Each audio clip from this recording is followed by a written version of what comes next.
장날에 노력하여 국민 앞에 정숙히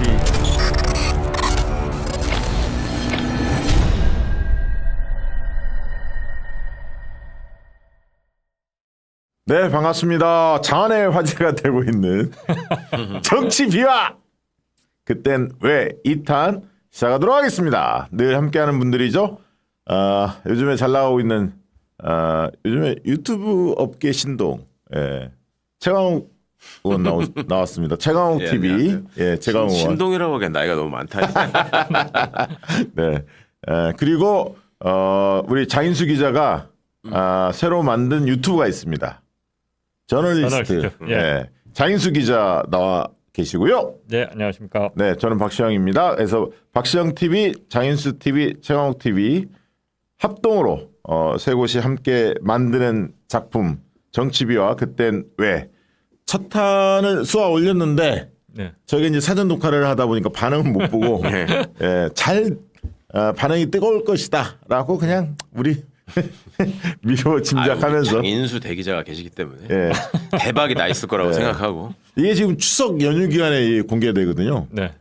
여러분들 추석 좀 무료하실 때 정치 비화 코너 꼭 봐주시면 저널리스트 고맙겠습니다. 구독자가 지금 10만이 거의 된 것 같은데? 1200명 부족한. 이거 바로 채우면 네, 그러면 네. 이제 추석 연휴에 될것 요거 보신 같고요. 순간에는 네. 이미 이제 끝났어요. 넘어갔겠네요. 넘어갔죠. 추석 연휴에 경쟁작이 없기 때문에 저희께 대박이 날 것이다. 좋아. 그렇죠. 자, 1탄은 저희가 2012년 대선 실패 과정을 복기를 해봤고요. 오늘 2탄은 2017년 대선 우리가 승리를 했지 않습니까? 직권과 관련된 비화를 좀 짚어보도록 하겠습니다. 그러니까 2012년 이제 대선 끝나고 대선 이길 줄 많은 분들이 알았는데 아쉽게 그렇게 돼서 2013년은 사실 뭐 거의 암흑기였죠, 사실은. 민주진영이 전체적으로 보면 진짜 참담했죠. 네, 참담했죠. 박근혜 세상이었고 그러다가 2014년 이제 들어와서 문재인 후보께서 문재인 대통령이 이제 몸을 풀기 시작하는데 직접 혼자 먼저 풀지는 않고 달라진 점은 저는 그 얘기는 들었어요. 그러니까 그 전에 문재인 대통령이 사람들을 많이 만나지는 않았거든요. 근데 2014년 넘어오면서는 사람들을 많이 만나더라고. 이게 세월호 전인가요? 혼가요? 2014년 4월이 세월호 예, 때가 사건이고 그쵸. 문재인 대통령이 몸풀기 시작하셨다는 때가 아마 4월 이후일 것 같은데, 그러니까 글쎄. 문재인 대통령이 몸을 풀었다는 의미는 무슨 의미냐면 그게 성과로 드러난 게 인재 영입할 때 있지 않습니까? 뭐 표창원 뭐 등등도 쭉 들어왔잖아요. 2016년에 네네, 1월달에 그 전에 그 굉장히 많이 만났고 국민성장 이렇게 싱크탱크 같은 것도 막 출범했잖아요. 교수도 많이 이런 사람들을 지속적으로 만났더라고요. 분입니까? 뭐 저 조홍천의 횟집도 가시고 뭐 그렇지, 그랬잖아요. 그렇죠. 예, 예. 그러니까 이제 그 전에는 좀 샤이한 느낌이 있었는데 문 대통령 스타일이 이제 권력 의지를 좀 세우고 적극적 행보를 하기 시작했다. 이게 이제 2014년부터 간간히 들렸던 내용인데 네. 그때 이제 특징이 뭐였냐면 정치권으로 보면 2014년 3월달에 김한길과 안철수가 손을 잡습니다. 그래서 새정치민주연합이 2014년 3월달에 이제 만들어져요. 그러니까 안철수가 미국으로 도망갔잖아요. 그때 출국했잖아요. 2012년. 네. 거기까지 우리 이야기했지 않습니까? 나중에 이제 국내 들어와서 몸 풀어요. 근데 원래 이제 김한길이랑 관계가 좋잖아요. 손을 잡은 거예요. 그래서 2014년 3월달에 새정치민주연합의 김한길, 안철수 공동대표가 만들어졌는데 그때 이제 2014년 그 즈음에 재수회라는 게 하나 출발을 해요. 이 재수회는 사실은 양정철 아이디어인 것 같아요. 그러니까 문재인을 재수시키자, 재수. 그리고 두 번째 수요일 날 만나자. 그래서 재수회라는 이름을 붙였는데 이때 양정철 그다음에 뭐 윈지코리아 대표였던 제가 모시고 있었던 이근영 대표도 참여했고 정동채 기억나시죠? 예, 예. 정동채 장관이 또 주도해서 문화예술인들을 많이 참여시키죠. 뭐 차승재라든가 뭐 유정아 뭐 이런 분들, 예. 김영석 작곡가 이런 분들 많이 참여하고 문용식 뭐 이런 분들이 많은 분들이 사실은 재수에 이제 힘을 모읍니다. 그렇게 하면서 이제 전략을 좀 자문하는 외곽 그룹으로 존재를 했고요. 근데 그 당시에 이제 7월 30일 날 재보궐선거가 열려요. 2014년에. 예. 그때 기억나시죠? 뭐냐면 동작을 기억나세요? 그때 누가 나왔냐면 나경원 상대로 이쪽에 이제 기동민이 몸풀다가 예. 노회찬 의원한테 양보를 하죠. 근데 결국은 아슬아슬하게 져요. 무효표 때문에. 몸풀 사람이 여러 명이었죠. 기동민뿐만 아니라 금태섭도 맞아. 몸풀고 동작에서 인사까지 했었어요. 맞아요. 길거리 인사까지. 맞아요. 그러다가 이제 안철수가 저걸 공천 못 해준 거고. 그러고 그때 후일담으로 이제 금태섭이 본인에게 안철수가 전화가 와서 네. 끝까지 내가 이거 지금 승인 안 하고 버티고 있다. 근데 동작은 좀 어려울 것 같으니 저기 그 영통으로 가면 어떠냐. 수원 정인지 뭐 예전에 수원 정이죠. 그게 박광원 의원이 네. 당선된데 네. 그랬는데 금태섭 의원이 그때 본인이 그 안철수의 정치적 판단에 대해서 굉장히 실망했다라고 얘기를 했었거든요. 네. 그 이유가 그런 상황에서 뭐 원칙을 고수한 것도 아니고 무슨 이유가 있었던 것도 아니고 네. 그냥 내가 밀어줄 테니 절로 가라 하는 것 자체가 좀 공당의 대표로서는 좀 바람직하지 못한 태도였다라고 본다 이런 얘기를 했었고 그다음에 영통 지역은 박광원 금태섭이 원래 새정치민주연합에서 공동 대변인이었습니다. 둘이. 그래서 둘 사이에 나름의 신뢰가 있었고 그 당시에 금태섭 말에 의하면 박광원 의원이 굉장히 좀 신사적이어서 내가 양보할 테니 네가 가고 싶은 데를 먼저 정해라. 그러면 나는 그 남는 대로 가겠다. 그렇게 얘기를 하고 자기는 동작으로 가고 박광원 의원은 수원으로 가고 이런 식으로 정리가 됐었는데 네. 그거를 또 골로 보내겠다고 하면 난 뭐가 되는 거냐. 그러면 상당히 그거에 대해서 반발심을 가지고 불쾌해하고 그랬었던 기억이 있네요. 아, 금태섭이 안철수에 대해서 예, 안철수에 대해서. 당대표였으니까 당시에. 당시에. 근데 이제 결과적으로 보궐선거가 11대 4. 예. 그러니까 그 당시에 기억나는 게 순천 이런 데에서 이정현이 되고 맞아요. 예. 그다음에 뭐 김용남, 유이동, 정미경 뭐 이런 사람들이 나경원 손학규 떨어지고 김용남한테. 예. 그렇게 하면서 11대 4로 그러니까 지금의 국민의힘 계열 보수 정당이 이제 승리하다 보니까 안철수의 몸값이 다시 떨어지기 시작해요. 예. 치과에 들어갑니다. 그러면서 이제 박영선이 비대위를 맡게 돼서 비대위 체제로 이렇게 전환됐던 그 시절이 이제 2014년이다 이렇게 보시면 되고 아까 세월호가 있었고요. 예. 시기적으로 보면 그러고 나서 2015년 2월 달에 이제 문재인 대표가 새정치민주연합 당대표로 확정이 됩니다. 이때 기억나시죠? 박지원하고 세게 붙었던 기억나십니까? 예. 박지원 특유의 그거 있었잖아. 꼴 먹고 알 먹고. 그게 통했어요. 왜 통했냐면 야 영남권이 대선도 먹고 영남 출신이 당대표까지 다 가져가면 호남은 뭐하냐. 이 논리를 가지고 자극을 합니다. 그래서 결국 뚜껑 딱 열어봤더니 3%포인트 차로 문재인이 이기거든요. 45대 41.78 이렇게 이기는데 중요한 거는 권리당원 일반 당원에서는 박지원이 이겨요. 근데 문재인은 여론조사하고 그리고 대의원 투표에서 이깁니다. 그래서 아사스하게 이기는데 이때 사실상 당이 쪼개지는 느낌이 있었어요. 예. 그때 너무 심하게 했죠. 박지원이 세게 했죠. 박지원 씨가 호남표를 얻기 위해서 문모닝 얘기하면서 또 호남 가가지고 자극적인 발언을 많이 했어요. 했죠. 문재인 정부가 뭐 부산 정권이었다. 그렇죠, 뭐 호남 그렇죠. 사람들 다 밀어냈다. 맞아요. 그 상처가 그 뒤로도 이제 그 뒤로 이어져서 계속 남죠. 국민의당 돌풍에 예. 씨앗이 된 거예요. 맞습니다. 이때 당대표 선거의 그 앙금이 커져서 결국 안철수 박지원이 손을 잡고 국민의당이 만들어져서 네. 호남에서 돌풍을 일으켰던 그 씨앗을 뿌린 게 그래서 문재인에 대한 앙금 그러니까 문재인 대표에 대한 비호감이 호남이 상당히 커진 계기가 이때였죠. 그러니까 정치적 전략으로서는 주요했을지 모르겠으나 해서는 안 될 일이었죠. 지금 생각해 보면 그런 식으로 하면 안 되지. 어떻게 보셨어요? 그 당시 기억나시죠? 예, 그 지역 감정 그게 이제 대선도 아니고 당 대표면 네.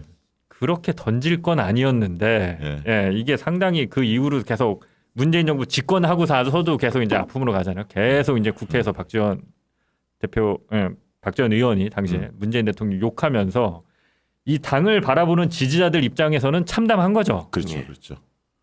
한 명은 대통령이고 한 명은 버릴 수 없는 당의 어른 호남을 지역 기반으로 하고 있는데 이게 무슨 집권하고 나서도 근데 이제 뭐 지금은 잘 정리가 돼서 그러니까 그런 거 있는 거예요. 뭐냐면 문재인 대통령 입장에서 보면 대선 실패했잖아요. 그리고 그 전에 정치를 제대로 하지 않았잖아요. 총선 총선 때 2012년 총선 때 처음 초선 당선돼서 이제 대통령 선거는 떨어졌고 정치적 경험을 쌓아야 하는데 그리고 정치적 리더십을 당내에 보여줘야 하거든요.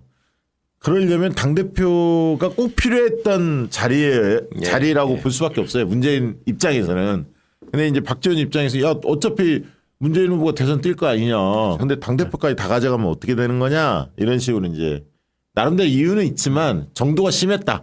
이렇게 이게 보여지고. 사실은 이때 또 좀 기억이 나는데 그 정세균 의장도 계속 뛰었었죠. 네. 당대표 나서려고 하다가 네. 하다가 안 된 거지. 안 되고 이인영이 뛰어들었어요. 3파전에서. 예. 이인영이 그러다가 이제 12% 가져. 최종적으로는 박지원 선생한테 하여튼 이인영도 밀리고 뭐 이런 결과가 됐는데 그때 정세균 대표가 상당히 그 적극적으로 생각을 하셨고 네. 그때 이제 다들 정세균, 박지원 뭐 다 했던 얘기들이 아니 그 당대표가 되면은 상처를 받는다. 누가 봐도 우리 당의 대권 주자인데 잘 보호해야 되고 그것도 일종의 당권 대권 분리론이지. 네. 예, 역사가 있는 얘기예요. 계속 나오는 얘기. 그때도 그거를 표방하면서 나왔었죠. 맞아요. 이제 호남이라는 게 현실적 호남 출신들이 갖고 네, 있는 아픔이기도 하죠. 사실 민주당 안에서. 예. 그리고 나서 2015년으로 넘어왔을 때 이제 2월달에 문재인 당대표가 되면서 3월달에 광흥창 팀이 결성이 돼요. 이게 또 중요한 포인트죠. 왜냐하면 아까 재수회 같은 경우는 좀 느슨한 형태의 명망가들이 정치권 출신이나 문화예술인들 뭐 저 문재인 후보를 돕는 분들이 이제 결성이 됐지만 광흥창 팀은 좀 더 실무진에 가까워요. 그렇죠. 그러니까 이제 메시지를 쓴다든가 일정을 구체적으로 기획한다든가 그래서 글을 잘 쓰는 사람들 뭐 예를 들면 탁현민처럼 뭐 기획 일정을 잘 갖는 사람들 이런 사람들이 사실상 이 광흥창 팀도 양정철이 주도합니다.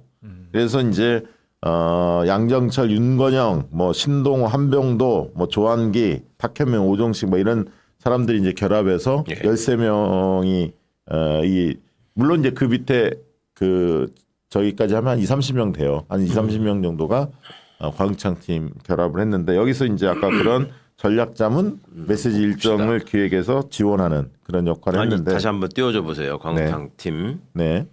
근데 이들이 송인배, 윤건영, 신동호, 한병도, 조용우, 조한기, 이진석, 탁현민, 오종식, 안영배, 김종천, 양정철. 근데 이 중에 대부분은 다 청와대에 들어갑니다. 못 들어간 사람은 양정철과 안영배.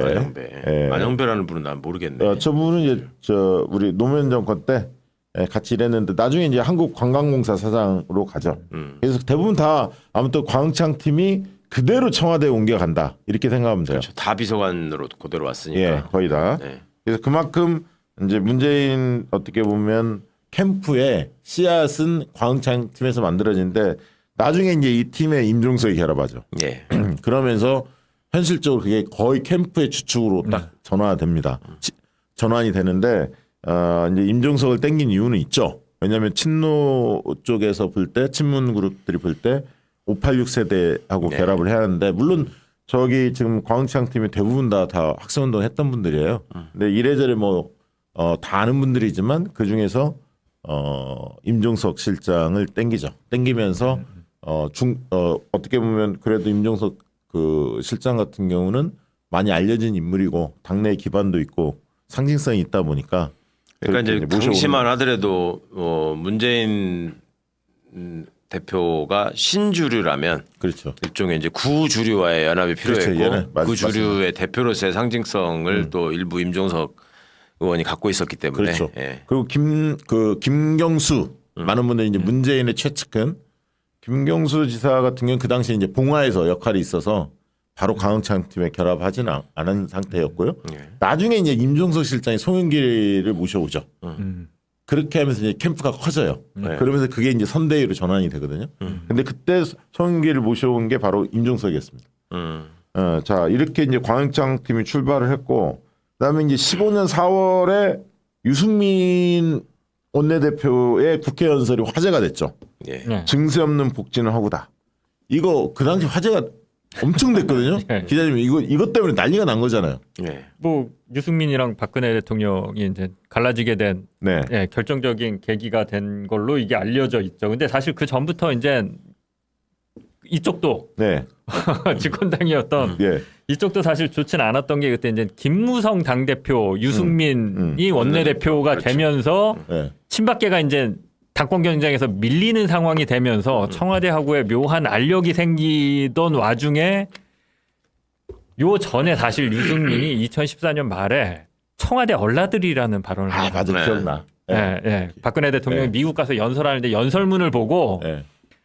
우리가 너무 중국에 의존하고 있다. 중국으로부터 벗어나야 된다라는 걸 이제 미국에서 연설문을 쓴 걸 보고 이게 청와대 얼라들이 이렇게 쓰는 거냐라고 하면서 이제 사실 박근혜 대통령 입장에서 보면 무엄한 왜냐면 상황이 된 거고. 그때 우리는 몰랐지만 문고리 3인방이 있었던 거잖아요. 그렇죠. 예, 예. 무엄한 그런 상황이 된 거고 아예 또 그냥 증세 없는 복지는 허구다라고 그래서 이제 박근혜 대통령의 경제 정책, 뭐 경제 민주화 이거 완전히 그냥 다 깔아 뭉갠 거죠. 이거 그냥 그렇죠. 거짓말이다. 그렇죠. 예, 허구다. 예. 그게 선거 때 내세운 게 줄푸세였잖아요. 박근혜 맞아, 공약이. 줄푸세. 예, 예. 그 거기에 세금 줄인다는 거였는데 그 세금 오히려 늘려야 된다고 하니까. 그러니까 중부담, 중복지 예. 그걸 들고 나왔죠. 예, 예. 진짜 명연설이었어요. 사실은 지금까지 저는 원내대표 국회 연설 중에 이런 담론을 제기했던 원내대표 별로 기억이 없거든요. 되게 이제 현안들 이야기를 많이 하는데 아니 그러니까 이제 객관적으로 완벽한 명언설이라기보다는 이제 의제 그 당시에 무슨 당에 새누리당의 원내대표가 예, 그 저런 이런 소리를- 이런 소리를 했다는 게 이제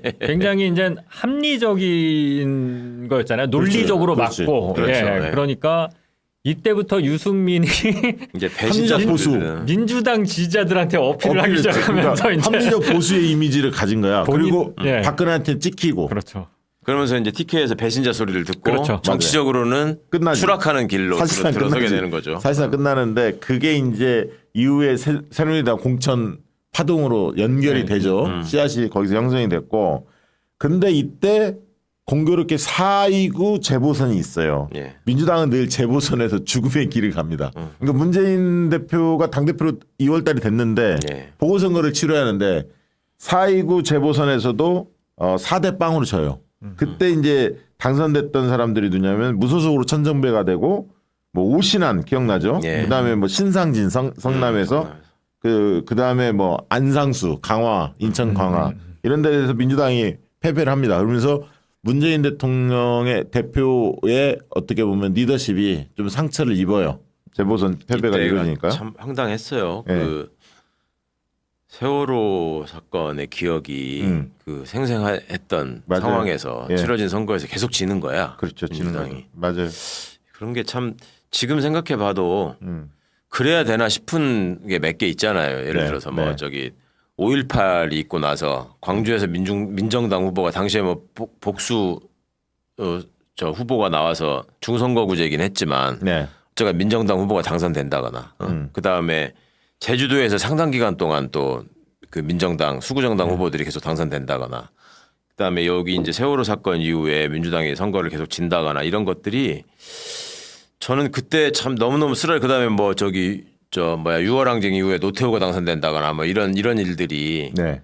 두고두고 좀 저는 너무너무 속상한 기억이고 마음 아픈 일인데 사실은 민주진영의 승리를 위해서는 꼭 복귀를 하고 회복해야 될 일이고 그러니까 시민들을 믿고 대중을 믿고 역사의 발전을 믿고 지치지 않고 잘 끊임없이 전진하고 싸워야 되겠지만 그렇다고 해서 이게 한 방에 달라지지 않는다라는 거를 계속 인식시켜주는 계기잖아요. 한편으로는 되게 실망스럽기도 했지만 그 과정 속에서 아까 말씀드렸듯이 선거에 지니까 문재인 대통령을 이제 그 당대표를 흔드는 당내의 이제 목소리가 커지죠. 예. 현실적으로 안철수도 대권 후보였기 때문에 커집니다. 커지면서 계속 잡음이 커지니까 문재인 측에서 안철수한테 뭐라고 하냐면 혁신위원장 맡아달라고 제안을 해요. 예.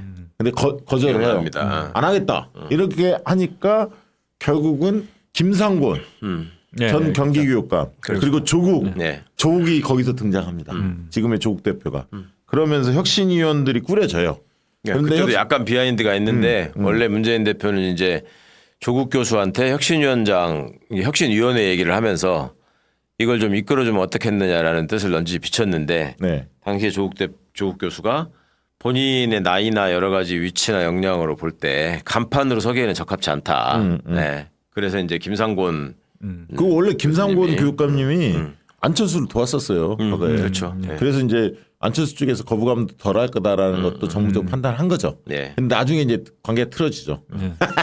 왜냐하면 혁신위를 막 공격했거든 안철수가 계속. 안철수와 가까운 사람들은 다 틀어져요 원래. 참 특이한 사람이야. 그래서 이제 그 과정에서 계속 당이 이제 친노가 다 해먹냐 예. 이런 얘기 가지고 계속 흔드니까 그 당시에 문재인 대표가 한명숙 그 전 총리가 그때 수감돼 있을 때거든요. 예, 예. 그러니까 당적을 좀 정리해 달라.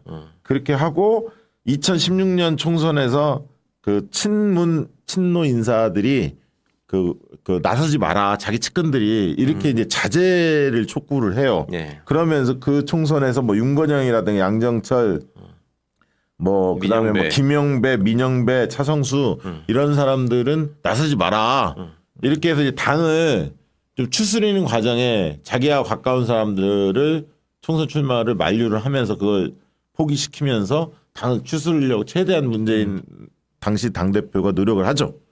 그러니까 이게 이제 인간적으로 보면은 참 못할 일인데 정치에서는 흔히 벌어지는 일이죠. 그냥 객관적으로 볼 때는 의리 없는 일 아니냐. 네. 어떻게 자기 주변에서 자기 걱정해주고 제일 도와주고 열심히 했던 사람들의 앞길을 막느냐 이런 생각들을 하실 수 있는데 큰 틀에서 이제 국민들이 어떻게 보시느냐를 많이 중심으로 생각을 하니까. 네. 근데 이때만 하더라도 그 뭐랄까 이 여론 형성이라고 하는 것이 레거시 미디어를 중심으로 이루어지니까 그쪽에서 이제 떠들어대고 나발을 부니까 아닌 것도 긴 것처럼 돼버리고 좋은 사람도 나쁜 사람처럼 돼버리고 이런 일이 있었죠. 지금은 이제 좀 이런 걸 극복해야 되는데 여전히 이런 식의 문법에서 벗어나지 못하는 경우가 있어요. 뭐 예를 들면 뭐 대표적인 거 뭐 김남국 의원 코인 가지고 그 불법도 아닌 거 가지고 뭐 주길로 만들었다가 예. 그러니까 이런 일들을 좀 우리가 앞으로 잘 생각해봐야 이게 됩니다. 제 기자 생활하면서 가장 많이 이제 듣는 얘기들 중에 하나가 이거예요. 민주당에 대한 비판이 이거니까 언론 프레임 말씀하셨는데 자기 사람을 챙기면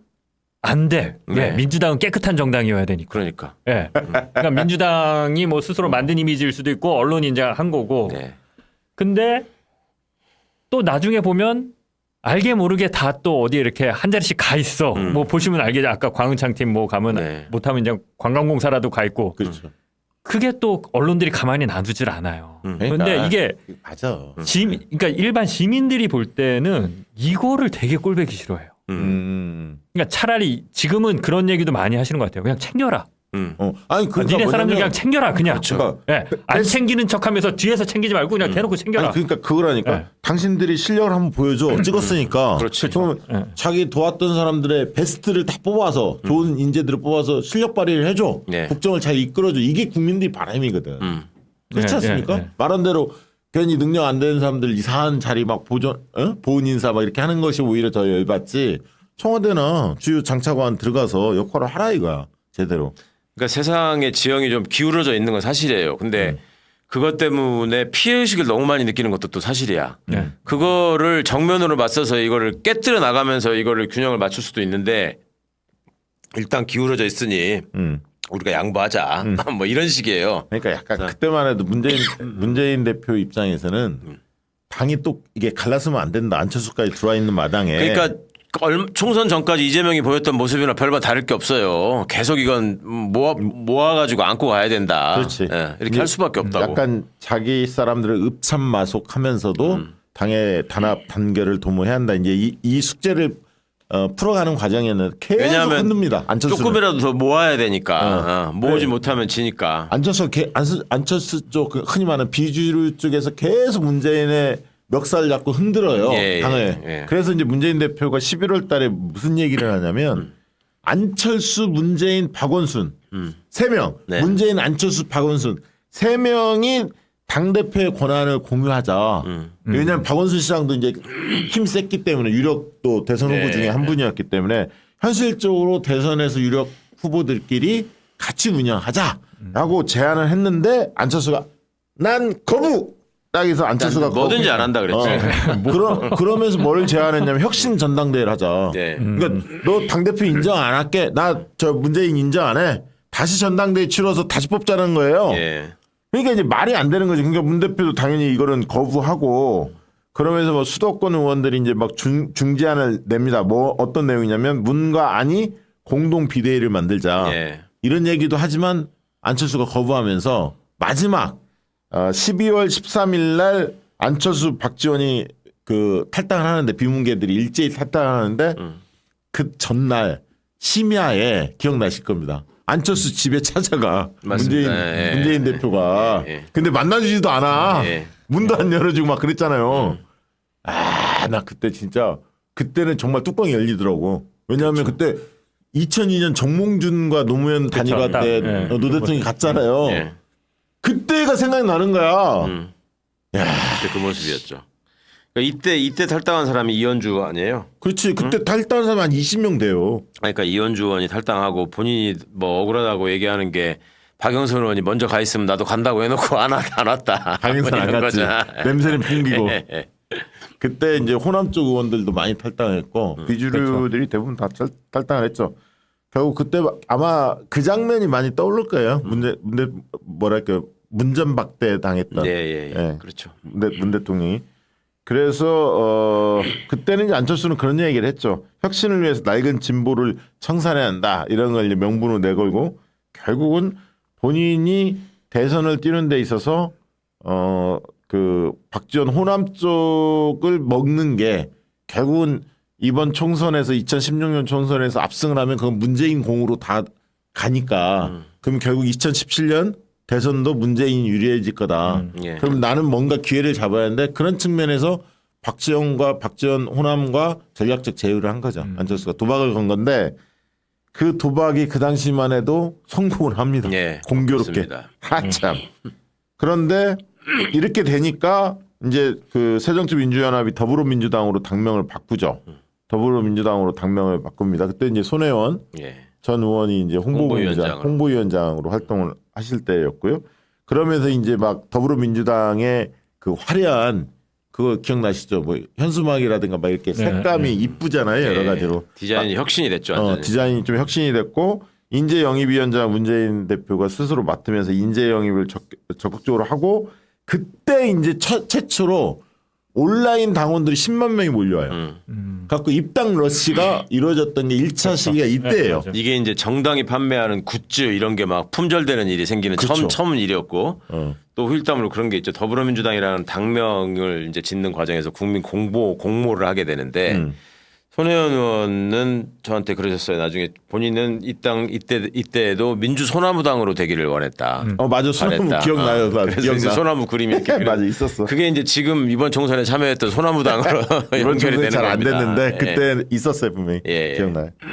기억나고 그때 그 인재 영입 그리고 아까 10만 명 막 입당 러시 할 때 기억나시죠? 예, 이게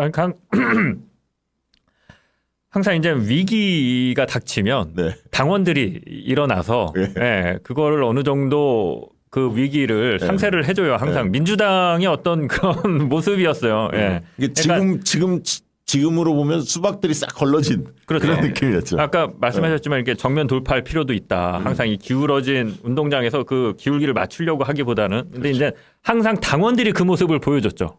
예, 그러니까 당원들이나 지지자들이 관심 없는 것 같고 이렇게 하지만 다 보고 있고 사실 그 진성 당원들은 그래서 이게 지금 우리가 일어나야 되는 때고 지켜야 된다라고 하면은 항상 그 몫을 해줬던 것 같아요. 맞아요. 그리고 이제 네. 국민의당이 창당되면서 또 역사적 공로가 있죠. 민주당이 항상 이렇게 묵은 때를 한 번씩 이렇게 벗겨놔야 되거든. 네. 근데 이제 이 때가 항상 몸에 붙어 있으면서 뭔가 트러블을 계속 피부 트러블을 일으키다가 국민의당 때 한번 깨끗이 이렇게 벗겨져가지고 그 뒤로 민주당이 더 잘 되는 계기가 되기도 하고 맞습니다. 그랬어요.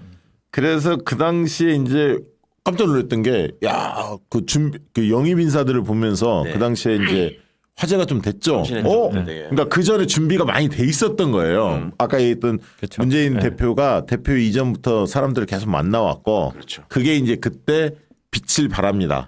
다음 리스트 한번 올려주시겠습니까? 문재인 리스트. 여기서 영입 인재 이게 보면 이제 이때 더벤져스라는 말이 생기죠. 그렇죠. 더불어민주당 표창원 영입인사. 1번, 김빈 2번 뭐 이렇게 중요한 오창석도 있고 김병관 기억나시죠? 네. 그리고 김정우 교수 그 여기 또 양양자도 있어요. 양양자도 있었고 박주민이 들어오죠. 그리고 김병기 국정원, 이철이 뭐 이런 사람들이 들어옵니다. 네. 상당히 많은 인사들이 저때 저는 기억나는 게 되게 잡음이 없었어요 저 과정에서. 그리고 굉장히 그쵸. 속도감 있게 쫙쫙쫙 발표를 했었어요. 맞아요. 사실 이제 국민들이 원하는 게 저는 그런 모습이라고 생각하거든요. 맨날 재고 어떻게 할까 여기 조금 절충하는 게 아니라 네. 결과로 보여주는 거죠. 결과로. 네.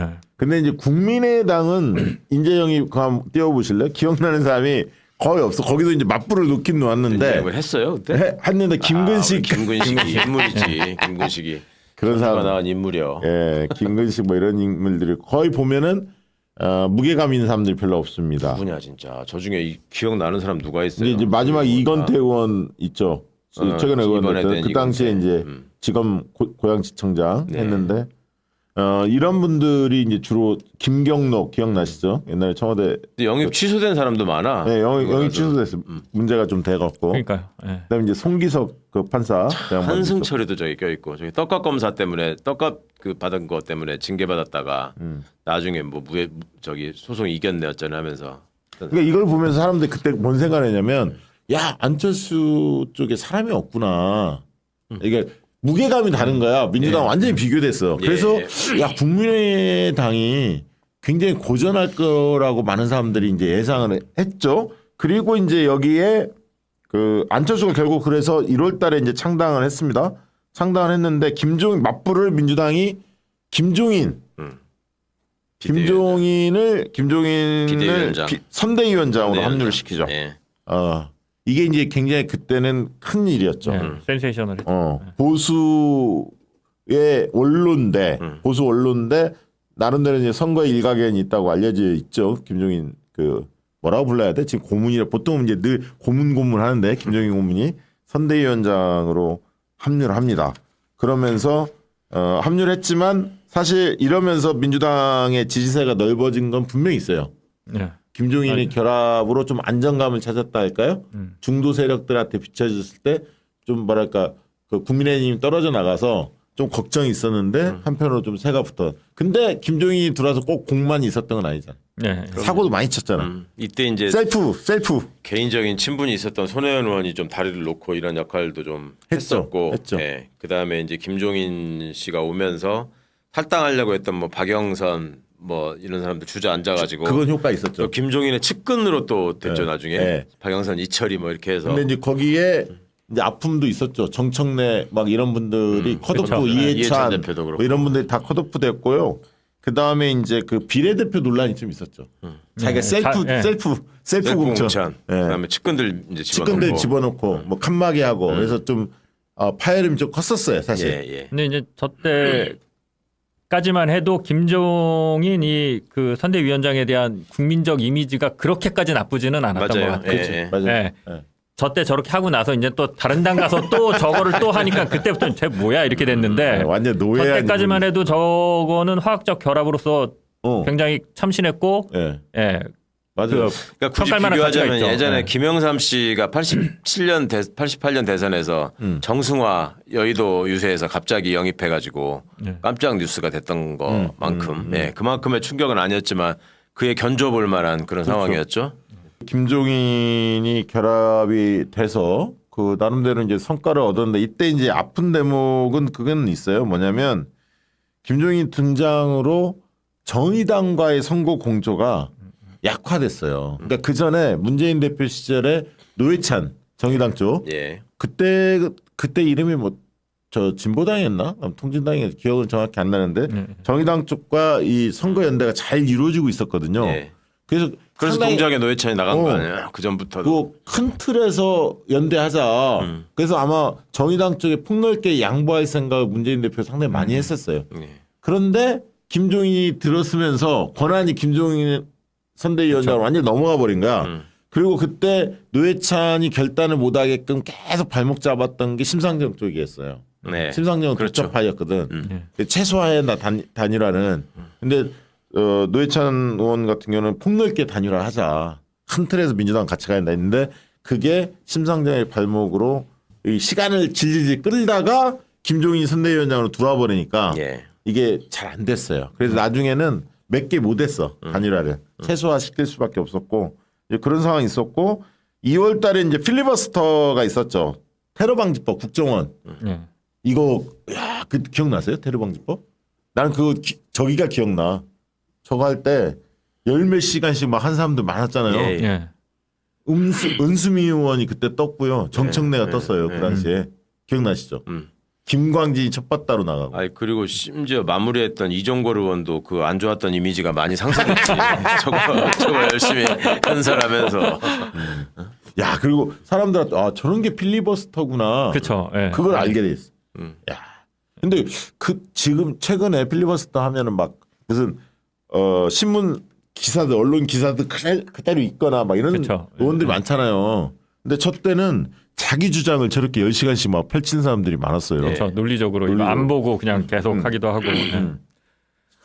야, 그 필리버스터라는 게 저렇게 위력적이구나. 그걸 한번 느꼈고요. 그러면서 이제 2016년 이제 총선에 즈음해서 가장 사람들의 뇌리에 센 거는 김무성. 영도 딸이 옥새파동. 야, 이거는 진짜 전무후무해 이런 일은. 이건 언론인들은 그때 어떻게 봤습니까? 아니 그러니까는 예. 저는 사실 이제 현실 정치에 그렇게 크게 관심 없고 또 이제는 보수 정당 일이니까 와 근데도 일단 그 영도다리 그 사진 예. 야 저 뭐 하는 건지 그리고 그게 나중에 예. 그 동영상으로 만드나 그래요. 아, 그렇군요. 그 홍보 전략으로 이거 아 맞아. 잘리는 맞아. 거 예, 그랬었어. 예, 예. 계속 비웃음을 사요 이게.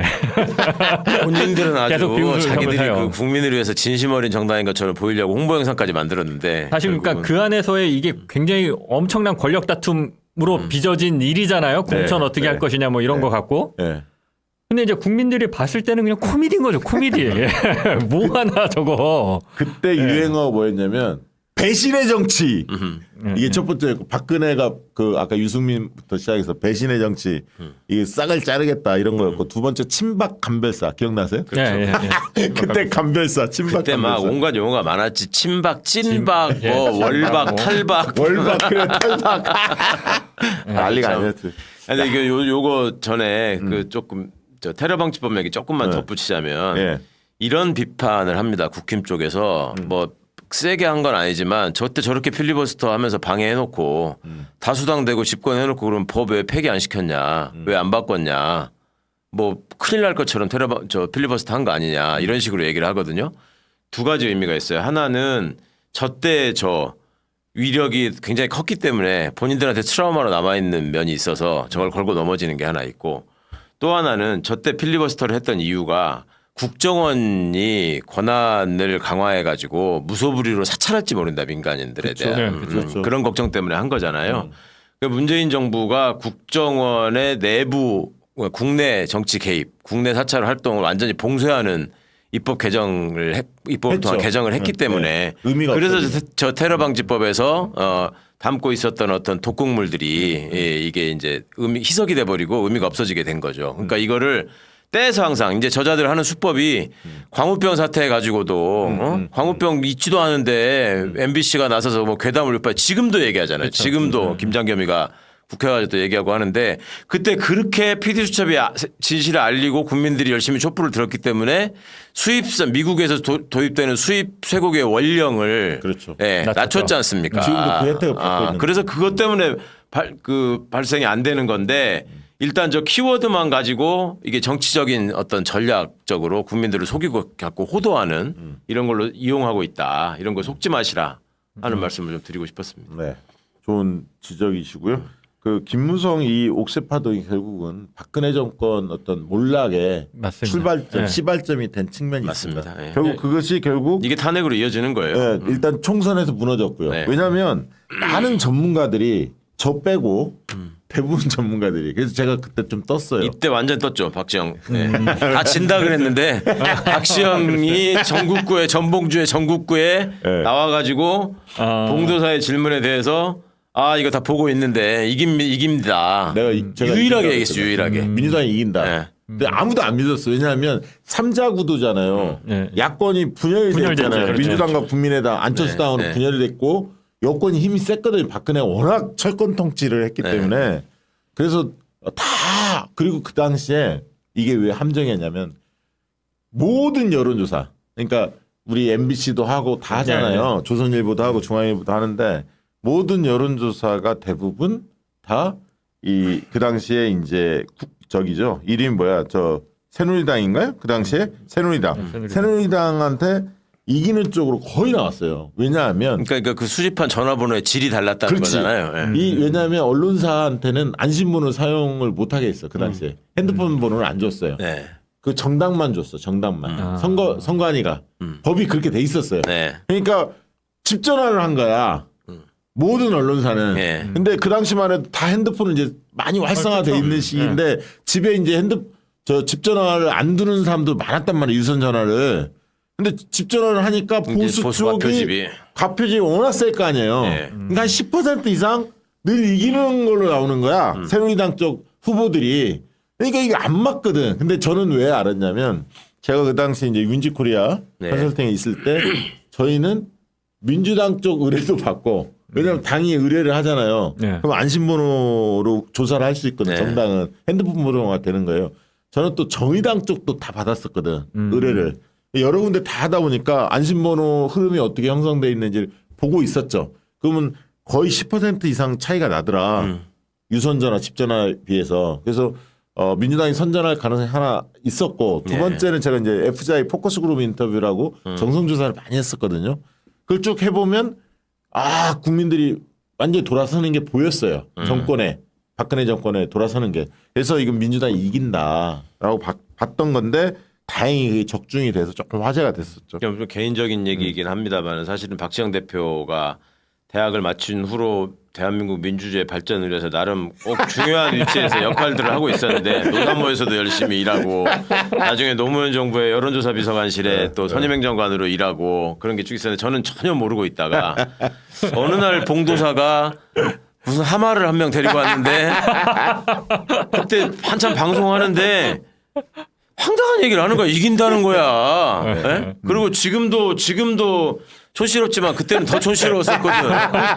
그 촌스러운 자태와 말투로 이긴다는데 이거 뭐요. 이제 이러고 있다가 끝나고 나서 이제 회식을 하는데 자꾸 이 촌스러운 어투가 우리 동네 말이라는 저는 이제 그거 아니까 나름 이제 정감이 느껴져서 고향이 어디냐 전준대요. 고등학교 어디 나왔냐 전라가 나왔는데 그래서 야 이 자식아 알고 봤더니 1년 선배. 이렇게 된 거였죠. 자, 그랬습니다. 그래서 그런데 이제 그때 민주당이 이제 123석, 새누리당이 122석, 한 석 차이였죠. 국민의당이 38석. 국민의당이 굉장히 선전을 했어요. 거죠. 예. 네. 깜짝 놀랐죠 진짜 이거. 호남에서 석권했습니다. 사실. 우리가 이기고도 이기고도 뭔가 황당한. 그러니까 맞아요. 이때 항상 호남에 대한 어떤 그 민주당 지지자들은 어떤 자신감, 의지하는 게 있었는데 네. 많이 흔들렸죠 이때. 그렇죠. 야 이게 호남이 계산이 안 되는구나 우리가 항상 호남을 보고 지표로 삼았었잖아요. 그렇죠. 예. 이때 많이 흔들렸었죠. 사실은 이거 이래로 이제 그 전에 정치에 대해서 깊이 잘 알지 못하고 그냥 굉장히 자기가 쿨한 척하면서 헛소리하는 사람들이 주로 써먹던 얘기가 왜 영남에서만 저 수구 정당이 표가 많이 나온다고 욕하느냐. 호남 봐봐라. 훨씬 더 득표율도 높고 저희가 더 심하지 않냐. 이런 식의 평면 비교를 하던 사람들이 많았거든요. 네. 근데 이때 이게 터지고 나면서부터 호남은 다른 선택을 한다. 근데 영남은 여전히 그 모양이다. 이런 말들을 이제 하게 됐죠. 그때 그러니까 호남에서 국민의당이 압승하니까 반사의 측면에서 민주당은 영남에서 그래도 의석수를 꽤 가져갑니다. 그렇죠, 그렇죠. 왜냐하면 호남 정당이 이제 국민의당이 된 거야. 영남 사람들이 볼 때는 네, 박지원도 그렇죠, 있고 맞아요. 네. 호남에서 여론조사 해봤더니 국민의당이 막 앞서네, 민주당이 고전하네. 그러니까 오히려 영남 쪽에서 민주당의 후보들이 선전을 해서 예. 배지들을 많이 가져가죠. 예. 이때 제일 많이 가져갑니다. 그래서 참 이게 아이러니하고요. 그리고 수도권에 있었던 민주당 후보는 민주당을 찍었지만 비례 투표에서는 정당 투표에서는 국민의당을 찍었던 분들이 상당히 맞죠. 많았어요. 그럼 왜 그러냐 물어봤더니 야 국민의당 안철수도 그래도 키워줘야지. 씨앗을 지금 죽일 수는 없잖아. 민주당 후보를 수도권에 찍지만 정당은 나는 국민의당을 찍었어. 그러니까 같은 식구로 여전히 바라보려고 하는 그 심리가 그 당시 있었어요. 그리고 또 하나 여기서 기억나는 게 저 김근식이라고 무슨 안철수 영입인재라고 나왔잖아요. 네. 저 김근식이가 정치권에 처음 등장한 게 전주 보궐선거에 나옵니다. 그렇지, 맞아요, 예전에. 맞아요. 예, 예. 그래서 그때 이제 저 정동영 씨 빠진 자리에 했을 거예요 아마. 네, 네, 정동영 네. 대통령 떨어지고 그때 보궐선거죠. 그때 민주당 후보로 나섰었는데 그러고 나서 그 전에 이제 김근식이 계속 정치권을 끼웃거리던 사람인데 민주당에서 비례 순번을 뭐 20 몇 번을 받아요. 맨 처음에. 예, 기억나요. 그래가지고 이제 전혀 당선권이 아닌 예. 그걸 한번 받고 보궐선거를 통해서 이제 등장을 하고 그 다음에 또 무슨 문제가 있었냐면 국회직들이 있잖아요. 국회 사무총장이 있고 뭐 도서관장이 있고 그 입법조사처장 뭐 이렇게 이런 게 있잖아요. 네. 그게 대개 이제 교섭단체들끼리 나눠 먹게 하거든. 그렇죠. 근데 이제 국회 도서관장을 또 어디다 이제 줄을 대가지고 하고 싶어 했어요. 그런데 이제 선배급 되는 사람들이 이번에 양보하고 다음에 좀 하면 어떠냐 이렇게 얘기를 하니까 죽어도 양보 못 한다. 그랬다가 결국 자기도 못 하고 딴 사람도 안 되고 어떤 사람이 된 일이 있었어요. 하여튼 그러저러한 과정을 겪어서 이제 안철수 쪽 영입 인사라고 해서 갔는데 이때 국민의당에 가가지고 또 비례 순번을 12번인가를 받습니다. 그러니까 내가 12번이라는 게 말이 되냐고 쥐가 사퇴한다고 빠집니다.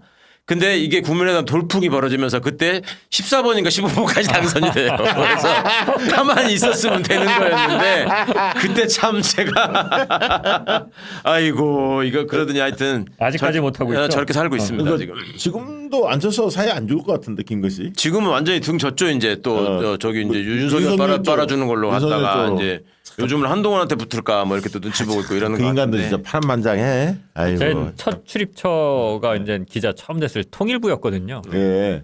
이 저기 노무현 김대중 노무현 정부 햇볕 정책의 가장 최고의 그 옹호자였죠. 그렇죠. 그 대북 김근식에. 이론 원래 거기서 이제 그때 시작한 거잖아요. 인터뷰도 많이 하고 그렇죠. 네. 프로그램도 많이 네, 나가고 맞아요. 그랬었죠. 그러다 갑자기 헷가닥 해서 저쪽으로 넘어갔어. 그러니까 참 제가 그 시절에는 되게 가깝게 지내던 사이였기 때문에 저 사람이 어떤 사람인지를 참 많이 알고 있는데 지금 하고 있는 걸 보면 야 사람이라는 게 참 어디까지 믿어야 되는 존재이고 어느 만큼이 본 모습인가 이런 거에 대한 회의가 들 때가 많이 있습니다. 그러니까 지금 이제 우리가 이제 총선까지 짚어봤잖아요. 16년 4월. 네. 근데 이게 총선에서 승리한 게 굉장히 중요했던 게 이제 대선을 앞두고 이게 기세 싸움이잖아요. 1년 전에 이루어졌던 네. 거고. 그리고 이제 저쪽에서 박근혜 쪽에서 그동안에는 이 언론도 완전히 장악하고 있고 뭐 예를 들면 사정기관 다 장악하고 있기 때문에 쉬쉬쉬 했던 일들이 예. 이제 총선에서 민주당이 승리하니까 조금씩 이제 흘러나오기 시작하는데 그러면서 이제 그 당시에 또 하나 화제가 됐던 게 이제 반기문이었어요. 여권 쪽에 후보가 없다. 박근혜 이후로 후보가 변변치 않, 뭐 홍준표한테 맡길 거냐, 유승민은 찍혀 있지 누구냐 하다가 반기문의 손짓하는 이 뭔가 러브콜 이런 게 이제 여권에 솔솔 나왔어요. 그러니까 반기문이 한번 한국에 옵니다. 그래서 이제 대망론, 반기문 대망론 가지고 충청권을 중심으로 막 펌프질을 하죠. 요게 이제 2016년 총선 지나고 5월달. 그러니까 뭐냐면 여권에 후보가 없으니까 반기문이다 해서 띄운 겁니다. 그렇죠. 예. 그러다가 저게 있었지만 7월달에 2016년 7월달에 우병우의 의혹이 이제 터지기 시작해요. 예, 엄청나죠. 우병우가 누굽니까? 최 의원님, 우병우가 누구예요? 우병우야말로 뭐 그 진짜 박근혜 이게 소통령 정도 힘 가진 거 아니었어요, 사실? 정도였죠. 그러니까 앞으로 해도 우병우, 뒤로 해도 우병우. 아, 맞아. 저 우병우가 우병우가 민정비서관으로 처음 청와대를 들어가죠. 그때 민정수석이 곽상도입니다. 그렇지, 맞아. 각성. 곽상도. 저기 이제 곽상도의 아픔도 조금 있는 얘기인데 나중에 저기 얘기로 그때 당시에 이제 공직기관 비서관 조응천. 그렇죠, 조홍천이었지. 근데- 박관천 밑에 박관천. 있었고. 그렇죠. 그런데 이제 비서실장이 김기춘. 이게 이제 다 검찰 출신 아닙니까? 네. 그런데 김기춘 씨가 가지고 있는 특유의 엘리트 의식 때문에 곽상도는 성대를 나왔거든. 그리고 검사장을 못했어요. 아, 그래서 무슨 선거에 공로가 있는 TK 출신이라고 해가지고 민정수석으로 앉혀놨는데 박근혜 때 또 성대 라인이 잘 나갔잖아요. 그렇죠, 정홍원이 좀비 총리라고 계속 있고 나중에 황교안도 성대고 네, 뭐 맞아. 성대들이 할 때라서 이제 했는데 김기춘이 서울대를 못 나오고 검사장도 못 해본 놈이라고 민정수석을 상대를 안 해줬다는 거야. 비서실장이. 그래가지고 그때 조홍천이 실세가 되고 조홍천이 서울대를 나왔다는 이유로. 그러고 나서 이제 우병우가 저희 가가지고 이제 왕비서관 왕수석 소리를 들으면서 권력의 실세로 이제 핵심으로 있으면서 온갖 이상한 짓을 많이 하죠. 제가 청와대를 가니까 그 민정수석실이 여민 2관 3층을 썼는데 예. 올라가는데 계단 이렇게 올라가다 보면 천장에 이거 뭐 구멍이 있어요. 그래서 이게 뭐냐 그랬더니 우병우가 그 십상시 문건 뭐 이런 것들 빠져나간 거를 단속한다고 네. 거기다가 이제 무슨 감시 시설을 만들어 붙여놔가지고요. 뭐 CCTV 이런 거? 아니야. 그러니까 그 민정수석실에서는 쓰는 이 용지가 이런 일반 A4지를 못 쓰고 감흥지를 써가지고 그 용지를 바깥으로 아까 그 되는구나. 게이트를 통과하게 되면 삐르르 이게 울리는 울리네. 거예요. 그런 거를 설치를 해놓고 양쪽 이제 그 계단 통로에다가 그리고 용지가 굉장히 비쌌고 두꺼운 희한한 거 있어요. 그거 나중에 탄핵되고 우병우 잘리는 바람에 막 엄청 남아가지고 그거 버리느라고. 그리고 또 온갖 못된 짓 시키고 이때만 해도 이제 검사들 파견 엄청 많을 때란 말이에요. 그놈들 시켜가지고 다 사건에 개입하고 제가 전화하고 한 것들 이런 것들이 이제 문건으로 남아서 그게 이제 캐비넷에 넣어놓고 탄핵되고 나니까 제대로 정리도 안 하고 가가지고 나중에 이제 캐비넷 문건이 발견이 되죠. 응? 정리하다가 우리 저 이광철 당시에 민정비서관 선임행정관이 뭐를 이렇게 찾으러 갔다가 서랍이 자꾸 안 빼져가지고 확 해서 확 당겼는데 뒤에도 훅 떨어지는 거야. 그러니까 보니까 서랍 뒤로 넘어간 문건들이었던 거야. 그래서 이제 그 캐비닛 비밀 그 문건이 세상에 알려지게 됩니다. 우병우는 언론인들이 볼 때 어땠습니까? 당시에 이거 네. 이제 뭐 구체적인 사건을 말씀드리긴 그런데 취재하면 네. 마지막에 우병우 이름이 나와요. 이 건이 걸려 있는 항상 것과 그랬어요. 관련. 항상 그랬어요. 예. 그러니까 항상 어떤 돈이 있는 사업가들, 근데 네. 이제 정치인들과 어떻게 이제 엮여 이제 감방에 많이 가시잖아요. 네. 그런 것들 취재하다 보면 네. 이제 확인이 막판에 이제 돈이 오고 간 거 구체적으로 확인 안 되니까 쓰진 못하는데 하다 보면 늘 정말 이런 여기 나오지만 뭐 정운호 막 이렇게 나오잖아요. 네. 늘 뭉칫돈이 우병우 쪽으로 갔다거나 우병우 쪽에서 요구를 했다거나 이게 꼭 나와요. 그러니까 지금 네. 지금 보면. 우리 저 한남동 김 박사님 나오듯이 그때는 우병우가 나오고 네, 그때는 항상 그랬죠. 우병우가 아닌 조금 자잘한 부분에서는 예를 들어 검찰 인사에서는 무조건 우병우 이름이 나오고 그렇죠. 경찰 인사에서는 이제 안봉근 이름이 나오고 이제 그 문고리들 이름이 그러니까 우병우 하면 국민들한테 뇌리에 딱 들어오는 게 그 황제 수사 그렇죠. 있잖아요. 네, 네. 그 그렇죠. 유리창으로 웃고 있는 웃고 있는 살짝 끼고 이렇게 기대고 이거 보고. 검사 앞에 놓고 얘네들은 야, 이게 여기서 수사 기다리고 있고. 이게 수사 네. 받는 거냐 지시하는 거지. 야 그게 충격적이었어요 진짜. 그러면서 우병우에 대한 인간성 막 이런 게 이제 많이 그 오만 방자하고 뻣뻣하고 막 이런 거 검찰 있잖아요. 종족의 수준이자 현실이죠. 지들끼리는 다 한 식구고 선후배가 아니고. 근데 이제 우병우가 이게 컸던 게 결국은 최순실 이제 국정농단에 바로 이제 연결되는 거지 않습니까? 그렇죠. 그러니까 네. 결국은 그 최순실의 존재를 우병우는 알고 있었을 텐데 그 사실상은 덮고 있었다. 그렇죠. 그리고 이제 네. 그 전에 최순실 장모하고 아니 최순실하고 본인의 장모 우병우 장모하고 우병우 골프 장모. 쳤다. 예. 뭐 그 얘기 나왔었죠. 친분이 우병우 있다는 거죠. 처갓집이 원래 골프장 운영해요. 처갓집이. 처갓집이 기흥 씨인가 뭐 그런데요. 그러면서 이제 우병우가 결국 이제 정권의 핵심 축이었는데 권력이 실세했죠. 그게 이제 무너지기 시작하고요. 그다음에 이제 9월달에 국정감사 기간에 최순실 게이트의 의혹을 한겨레부터 이제 특종해서 보도를 합니다. 미르재단, K스포츠 재단 뭐 등등등등. 그때 이제 김의겸 의원이 한겨레에 있었고 그렇죠. 그 이제 특기팀 비슷하게 이제 네. 만들어서 계속 이걸 취재를 하죠. 네 맞습니다. 이게 이제 시작이 재밌잖아요. 네. 시작이 정유라가 말을 탄 것 때문에 지금 이게 시작된 거잖아. 그때 이제 승마 대회나 이런 데 나가서 하도 특혜를 받고 이러니까 그 승마를 자식들 승마 가르친 사람이 나름 방귀깨나 다 끼는 사람들인데 예고가 가죠 이제. 이게 그러니까 이제 그게 확실히 뭐 그게 이제 너무 많이 퍼져 있기도 했지만 권력이 무너지는 소리가 총선 이후에 그리고 아까 우병우 터지면서 야 이제 무너지는구나. 그리고 초반이 그런 거였죠. 십상시 문건으로 시작이 됐지만 그때 네. 이제 인상적인 장면이 사실은 정윤회가 또 엄청난 그렇죠. 저걸로 등장을 했었잖아요. 14년에 정윤회 문건이 나오면서 그러면서 이야기들이 이제 그때 그 쭉쭉 퍼졌죠. 정윤회 코트 입은 사진 이따만하 길게 쫙 나와가지고 정윤회가 사실상 다 저거 하는 건 줄 알았는데 알고 보니까 정윤회는 그리고 소문도 많았잖아요. 정윤회와 그럼요. 네. 박근혜 무슨 사이냐 막 이런 것도 많았잖아요. 이게 조금 다른 얘기일 수 있는데 이게 이제 이 십상시 문건이 되게 이상한 방식으로 폭로가 되는데 세계일보에서 갑자기 맞아요. 왔어요. 세계일보. 맞아요. 세계일보. 네, 세계일보에서. 맞아요. 제가 세계일보 출신이지 않습니까? 맞아. 세계일보.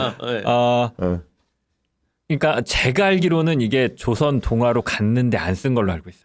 그것도 네. 갔는데. 항상 보면 그래요. 이제 그쪽에서는 이제 가장 센 데가 뭐 TV 조선부터 시작해서 동화 이렇게 가는데 그렇죠. 안 되니까 이제 세계일보로 간 걸로 알고 있어요. 이제 정보의 흐름이 늘 그렇습니다. 이제 이쪽에서 또 뭐 MBC, KBS부터였고 뭐 한겨레, 경향 뭐 이렇게 해갖고 뭐 가기도 하고 네, 보통 그런데 그때 제가 알기로는 세계일보에서 이 받아보고 이거 이제 했던 팀장이 저가 잘 아는 선배인데 국장한테도 보고를 안 하고 사장을 다이렉트로 만나서 쇼부를 봤다는 얘기를 들었어요. 대단하다. 이거 해야 네, 이걸 뭐 된다. 여기서 얘기해도 되는지 모르겠는데 이거 이런 거 해야 돼. 네, 쓰고 싶은데 그때만 하더라도 박근혜 정부가 턱을 털을 때거든요. 이게 그러니까 되게 이상한 타이밍이었어요. 그렇죠. 세계일보 단독은 너무 빨랐어. 그리고 우리가 최순실, 정윤회 이름을 저도 몰랐어요. 그렇죠. 기자인데도. 몰랐지. 예. 그때 처음 들었어요. 대한민국 권력 순위 1위 최순실, 2위 정윤회. 그래서 최순실하고 정윤회가 누구야? 사람들이 다 이럴 때인데 세계일보가 그걸 쓰잖아요. 근데 제가 왜 이 얘기를 꺼냈냐면 그때 그 팀장, 사장을 만나서 쇼를 나 이거 쓰겠다라고 하고 썼던 그 팀장이 결국 세계일보에 나왔어요. 이거 쓰고 나서. 그러니까 이런 기사를 쓰는 게 쉽지 않습니다. 있죠. 네. 너 옷 벗을 각오를 해야 한다는 얘기네. 네, 그냥 옷을 벗을 각오까지를 했는지는 모르겠는데 결국은 이게 그때 세계일보가 꼬리를 내리거든요. 청와대가 한번 거의 니네 한번 해볼래? 죽어볼래? 이런 식의 메시지를 세계일보에 내거든요. 그 세계일보가 쭉 쓰다가 이제 더 있음에도 불구하고 다 못 쓴 걸로 제가 알고 있어요. 나중에 그러면서 고영태 CCTV 이런 것도 왜 TV조선 특종이었잖아요. 네, 맞아요. 그 TV조선. 이진동 거기도 네. 결국 나왔고. 네. 근데 이게 아무튼 세계일보 특종이 의미가 있는 게 나중에 최순실, 정윤회 이게 터졌을 때 국민들이 이 세계일보 보도를 통해서 다 알고 있었던 거지. 권력 순위 1위가 최순실, 2위 정윤회 이걸 들었을 때만 하더라도 국민들이나 저 같은 기자들은 저게 맞는 말이야 그랬는데 그렇죠. 한 2, 3년 뒤에 이게 딱 팩트로 확인이 되는 거죠. 아 맞구나. 예, 예. 자, 그래서 박근혜가 결국은 박근혜 대통령이 10월 25일 날 대국민 사과를 합니다. 최순실 그 일지 한번 띄워주실래요? 최순실 일지가 쭉 보면 그걸 한번 쭉 보면 이해가 쭉 되는데요. 자, 최순실 게이트 주요 일지가 쭉 나옵니다. 한겨레가 9월 20일 날 터뜨렸고요. 그다음에 24일 날 JTBC가 태블릿 PC 공개를 했고 저게 컸죠. 예. 네, 컸죠. 25일 날 바로 그래서 박근혜가 사과하고 대국민 담화하면서 29일 날 촛불 집회가 1차 열립니다. 그리고 최순실 귀국하죠. 30일 날. 예. 그러고 나서 2차 대국민 담화를 11월 4일 날 또 합니다. 저게 이제 그 중간에 큰일 났네 사건 있잖아요. 최순실 목소리가 처음 등장. 아, 큰일 났네. 큰일 났네. 이거가 있었죠. 맞아요. 자, 그러고 나서 11월 5일 날 이제 대규모로 촛불 집회가 이제 열리기 시작합니다. 12일 날이 절정을 이루었죠. 3차 촛불 집회가 100만 명을 넘겼기 때문에 100만 명이란 100이 주는 그 어떤 상징적인 게 있잖아요. 100만 명이 모였어? 이제 사람들이 깜짝 놀랐죠. 예. 모인 사람들이 깜짝 놀라는 상황이 된 거죠. 그때부터 그리고 19일 날 이제 4차 촛불 집회도 96만 명이 모였고 26일 날 이때가 절정이었어요. 190만 명이 모였는데 이때는 이제 이미 사람들이 그 뭐랄까 축제가 됐죠. 거의 거래 나가 보면 엄숙미보다는 비장미보다는 우리가 이미 승리했다. 그러면서 이제 여러 사회 개혁적인 요구들을 막 담고 풍자, 해악 그러면서 쓰레기도 안 버리고 진짜 촛불 집회 정말 대한민국 사람 대단했죠. 그리고 3차 대국민 담화를 11월 29일 날 했고요. 30일 날 박영수 특검이 임명이 됩니다. 최순실 게이트 들어가고 12월 2일 날 3당이 대통령 탄핵안을 발의하고 그리고 12월 3일 날 더 많이 모입니다. 6차 촛불 집회 232만 명이 모이고요. 12월 6일 날 국정조사 청문회가 열리고 7일 날 다시 2차 청문회가 열리고 9일 날 결국 12월 9일 날 대통령 탄핵안이 국회 의결되고요. 가결이 됩니다. 찬성이 234, 반대 56으로 되죠. 이렇게 이제 쭉 흘러왔습니다. 쭉 흘러가면서 탄핵 얘기 조금 해봐야 할 것 같은데 그때 촛불 집회 나가셨죠, 장인수 기자님? 어떤 느낌이 들었습니까? 나가지는 않고 네. 기자니까 그냥 그때 이제 시시각각 특히 이제 그래도 이때 언론사들이 나름대로 큰 역할을 했잖아요. 네네. 예, 일단 봤지만 한겨레, 경향 이런 데서 K미르재단 쓰고 아직도 기억나는 게 그 김의겸 의원, 김의겸 선배가 사설로 아니 취재를 해보니까 이미 조선일보가 다 취재했더라. 니네 왜 기사 안 쓰냐 써라. 그게 이제 조선일보에 TV조선에 있었던 이제 이진동 선배가 먼저 취재를 해놓고 쓰지는 않고 있었고 네. 나중에 그래서 지금 빠졌는데 TV조선이 했던 게 영상을 보도하죠. 청와대 행정관이 핸드폰 이렇게 하고 이영순 네. 맞죠? 예. 이영순. TV조선이 그거를 보도하면서 지금도 사람들이 얘기하는 게 조선일보, 동아일보가 돌아섰기 때문에 탄핵이 된 거다. 예, 보수가 탄핵시킨 거다라고 하는 게 사실 이제 그 보도가 굉장히 컸었고요. 예. 근데 그렇게 안 할 수 없는 국면이었잖아요, 사실. TV조선은 사실은 좀 그랬죠. 예, 그렇죠. 분위기 다 만들어지고 이제 안전할 때 하긴 했는데 그럼에도 불구하고 그게 강남에 그나마 이제 돈 있는 아줌마들 전대 안 바뀔 것 같은 사람들한테도 충격파가 된 거죠. 야, 이 나라 운영이 그래도 이렇게 되는 게 그리고 제가 봤을 때 이건 여담이긴 한데 최순실이라는 이름도 컸어요. 이름이 맞아요. 순실이. 네네. 대한민국을 순실이가 운영하고 경영하고 있다고? 이거 사실 좀 컸어. 예. 근데 메시지 능력은 있더라고. 내가 검수한 거 있잖아. 그거 보니까 예. 머리가 멍청하진 않아, 최순실이. 일단 맞춤법도 안 틀리고 우리 박사님보다 훨씬 위에 있는 수준이야. 아니 그러니까 너무 비교돼 김건희하고는. 너무 비교된다니까, 정말. 최순실 그거 보면 좀 똑똑했어. 근데 그때 최강 의원님 저희 집회 많이 나가셨을 거 아닙니까? 엄청 나갔죠. 그때 이제 광화문 촛불 집회 맨날 생중계한다고 가서 앉아 있고. 진짜 그 문화예술인들 막 그 전인권 선생 막 이런 사람들 노래했던 것. 그때 그 광장의 추억도 되게 좋지만 그 우리 애들이 이제 청소년일 때란 말이에요. 네. 대학 들어가기 전인데 애들이 가고 싶어 했고 또 애들을 데리고 여러 번 갔어요. 네, 그 애들한테 정말 살아있는 교육이 됐지. 그때 가서 이제 그런 장면들 이제 주권자들이 어떻게 나라를 위해서 모여서 외치는가 이런 것들을 저희 애들한테 보여줄 수 있었다는 게 사실은 그 전에 아빠로서 애들이 태어날 때는 다 민주정부 시절이었는데 정작 애들이 학교를 다니면서 이제 뭔가 세상을 알아갈 때는 황당한 대통령들이 있어가지고 그게 좀 기성세대로서 미안한 면이 있었는데 이걸로 네. 조금이나마 애들한테 그래도 조금 뭔가 좀 선물을 준 것 같다 그런 생각이 좀 있었던 기억이 있습니다. 저는 그 당시에 이제 그 회사에 윈지코리아 컨설팅을 이제 맡아서 하고 있었는데 그 당시에 문재인 캠프의 전략본부에 결합을 했었어요. 전략팀에 결합을 하고 있는 상태에서 컨설팅을 저희가 담당을 했었거든요. 전략을 컨설팅을 담당하고 있었는데 제가 그때 충격에 빠진 것은 FGI 포커스 그룹 인터뷰라고 아까 정성조사 이거 이제 6명씩 이렇게 그룹별로 모여서 이제 진행을 하거든요. 마음속에 있는 속내를 알아보기 위해서 FGI 진행을 제가 여러 그룹을 했는데 가장 인상적인 분들이 강남권의 50대 여성분들을 했었어요. 네. 50대, 40대, 뭐 60대 이렇게 나눠서 다 합니다. 지역별로. 근데 강남권 분들을 하는데 거기 이제 민주당 지지자는 몇 명 안 되고 다 보수 성향이 그렇죠. 좀 더 많죠. 당연히. 네. 근데 이야기하는데 언론에 안 나온 얘기들 그렇게 하는 거예요. 강남권에 있는 분들이. 자기들이 지금 들은 저 얘기. 언론에 나온 건 이만큼의 빙산의 일각이고 아.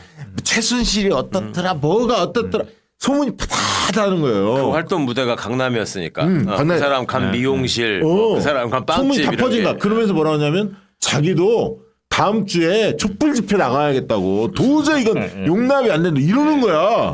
강남에 50대 분들이 여성분들이. 예. 그래서 내가 그거 딱 보고 바로 보고를 했어요. 이거는 문재인 대통령이 그 당시에 그 촛불 집회 참여를 안 했어요. 네, 한쪽에서는- 처음에 안 했죠. 한쪽에서 이재명 촛불 집회 대표부터. 이재명 신중해야 대표는 된다고. 아주 열심히 했었고 이재명 대표 예. 초반부터 1차 집회 때 이재명 대표의 발언이 화제가 됐죠. 많이 가긴 됐죠 그때. 이재명이라는 사람이. 그때 뜬 거야 사실은. 예, 예, 성남시장도 잘했지만 그 처음부터 뜬 건 아니고 처음엔 좀 뻘쭘했어. 성남시장으로 촛불 집회장에 가가지고 사람들이 아무도 못 알아보고 본인이 어떤 그 트럭인가 올라가서 연설도 하고 그랬는데 별로 연설했어요. 듣는 사람도 없고 했는데 이재명의 메시지가 이제 사람들한테 전달되면서 그다음부터 이재명 누구야 해가지고 이재명 나타나면 얘기를 듣고 연설에 모이고 이제 이런 일이 있었죠. 맞아요. 그래서 그때 1차 집회 때 저 이재명 당시 성남시장의 연설을 듣고 반한 사람이 황현필 역사학자. 황현필 선생님 만나갖고 이제 소주 한잔 하는데 저 얘기를 하더라고. 그때 예. 자기는 옆에서 다음에 대통령 되실 것 같다고 막 그렇게 이야기도 했다고 그 얘기하던데 근데 그래서 문재인 대표는 사실 주저주저했죠. 왜냐하면 본인은 그쵸. 나가고 싶어 했는데 옆에 노영민 의원부터 시작해서 많은 분들이 말렸어요. 그래서 저 경론을 벌였습니다. 회의하다가 노영민 의원이 뭐라고 하냐면 역대 대통령 치고 손에 피 묻힌 사람이 대통령 된 적 있냐. 그러니까 혁명에 적극적으로 이렇게 가담하면 안 된다. 이런 투예요. 그래서 이게 현학적으로 막 이야기한 거지만 그분이 또 시인이거든. 시인인데 그래서 제가 FJ 얘기를 했어요. FJ 갔다 와서 딱 이거 아니다. 이거는 강남에 있는 50대 분들이 평범한 분들이 집회에 나가는 상황이다. 이거 과거에 흔히 말하는 진보 색깔이 강한 분들만 지금 촛불 집회에 오는 게 아니라 뿌리나 있는 모든 시민들이 지금 나와 있다. 이념 성향하고 상관없이 이거는 전 국민 항쟁으로 갈 수밖에 없다. 여기에 문재인 대표가 주저하면 안 된다. 이제 결단을 해야 한다. 계속 압박하고 그렇게 해서 여론조사를 좀 더 심층정을 했어요. 그래서 브리핑을 해. 문재인 대통령 앞에 놓고 이근영 대표가 브리핑을 했는데 그때 그걸 딱 듣고 문재인 대표가 환한 웃음을 짓습니다. 네. 자, 잘 상의들 해보세요. 하고 뭐 임종석, 뭐 김경수 뭐 이런 사람들 이제 모여서 이제 나가야 합니다. 결론을 내려. 그게 이제 11월 한 20일 경이에요. 그 다음에 이제 숙대 강연 마치고 아마 11월 24일인가 26일 뭐 이쯤에 이제 결합을 합니다. 그게 이제 민주당이 조금 그러니까 거대 정당으로서 갖고 있는 한계이자 무게이기도 하죠. 그렇죠. 그러니까 어렵죠. 쉽게 움직이지 예. 못하지만 예. 이런 사안이 생길 때 당내에서 항상 나오는 얘기죠. 신중해야 된다. 맞아요. 중도층의 마음을 생각해야 된다. 그리고 1위 후보였기 때문에 문재인 후보가 가장 앞서 있는 후보였기 때문에 그게 이제 상징성이 있어서 엉덩이가 무거운 거야 한마디로. 맞아요. 예. 이때 저는 기억나는 게 기자들이 보통 이렇게 되게 뭐라 그럴까 이렇게 관심을 확 잘 안 둬요.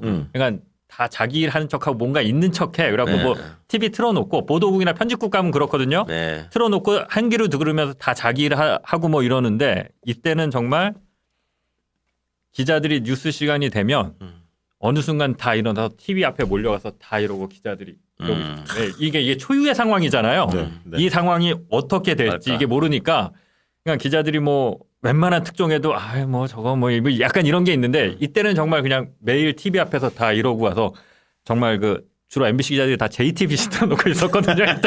MBC를 안 보고. 그때만 해도 촛불시 현장 가면 MBC 카메라는 쫓겨나고 네. JTBC 박수 받고 이럴 때였어요. JTBC. 맞아요. 야 지금 그러네. 그러니까 그게 참 그 저 김재철 김장겸이 사장할 때 MBC가 그냥 이게 자연스럽게 모이는 이게 이 현안에 대해서 정말 강남 아줌마들 말씀하셨지만 기자들도 그렇고 다 그런 어떤 자존심 내려놓고 관심도 있고 궁금하기도 하고 모이고 얘기하고 이런 분위기가 그냥 있었던 것 같아요. 그렇죠. 이때. 그리고 이제 아까 네. 최 의원님 말씀대로 아이들 데리고 나온 분들이 많았어요. 이게 산 교육장이 되잖아요. 역사의 현장이었고 그런 게 참 의미 있었고요. 그리고 전혀 무슨 저 행패 부리는 사람이나 이런 게 없이 없었죠. 굉장히 즐겁게 평화적으로 전 세계가 칭찬했죠. 깜짝 놀랐던 주목하고 대한민국에. 자 그러면서 이제 정치권은 바른정당이 이제 만들어져요. 탄핵에 동참했던 김무성, 유승민 뭐 이런 사람들이 이제 모여서 바른정당이 1월달에 창당을 합니다. 그리고 이제 그 3월 10일 날 헌재가 최종적으로 박근혜 탄핵을 인용을 하죠. 이때도 사실 조마조마했죠. 네. 네. 태극기 부대가 막 맞불 집회 막 하고 막 그랬었잖아요.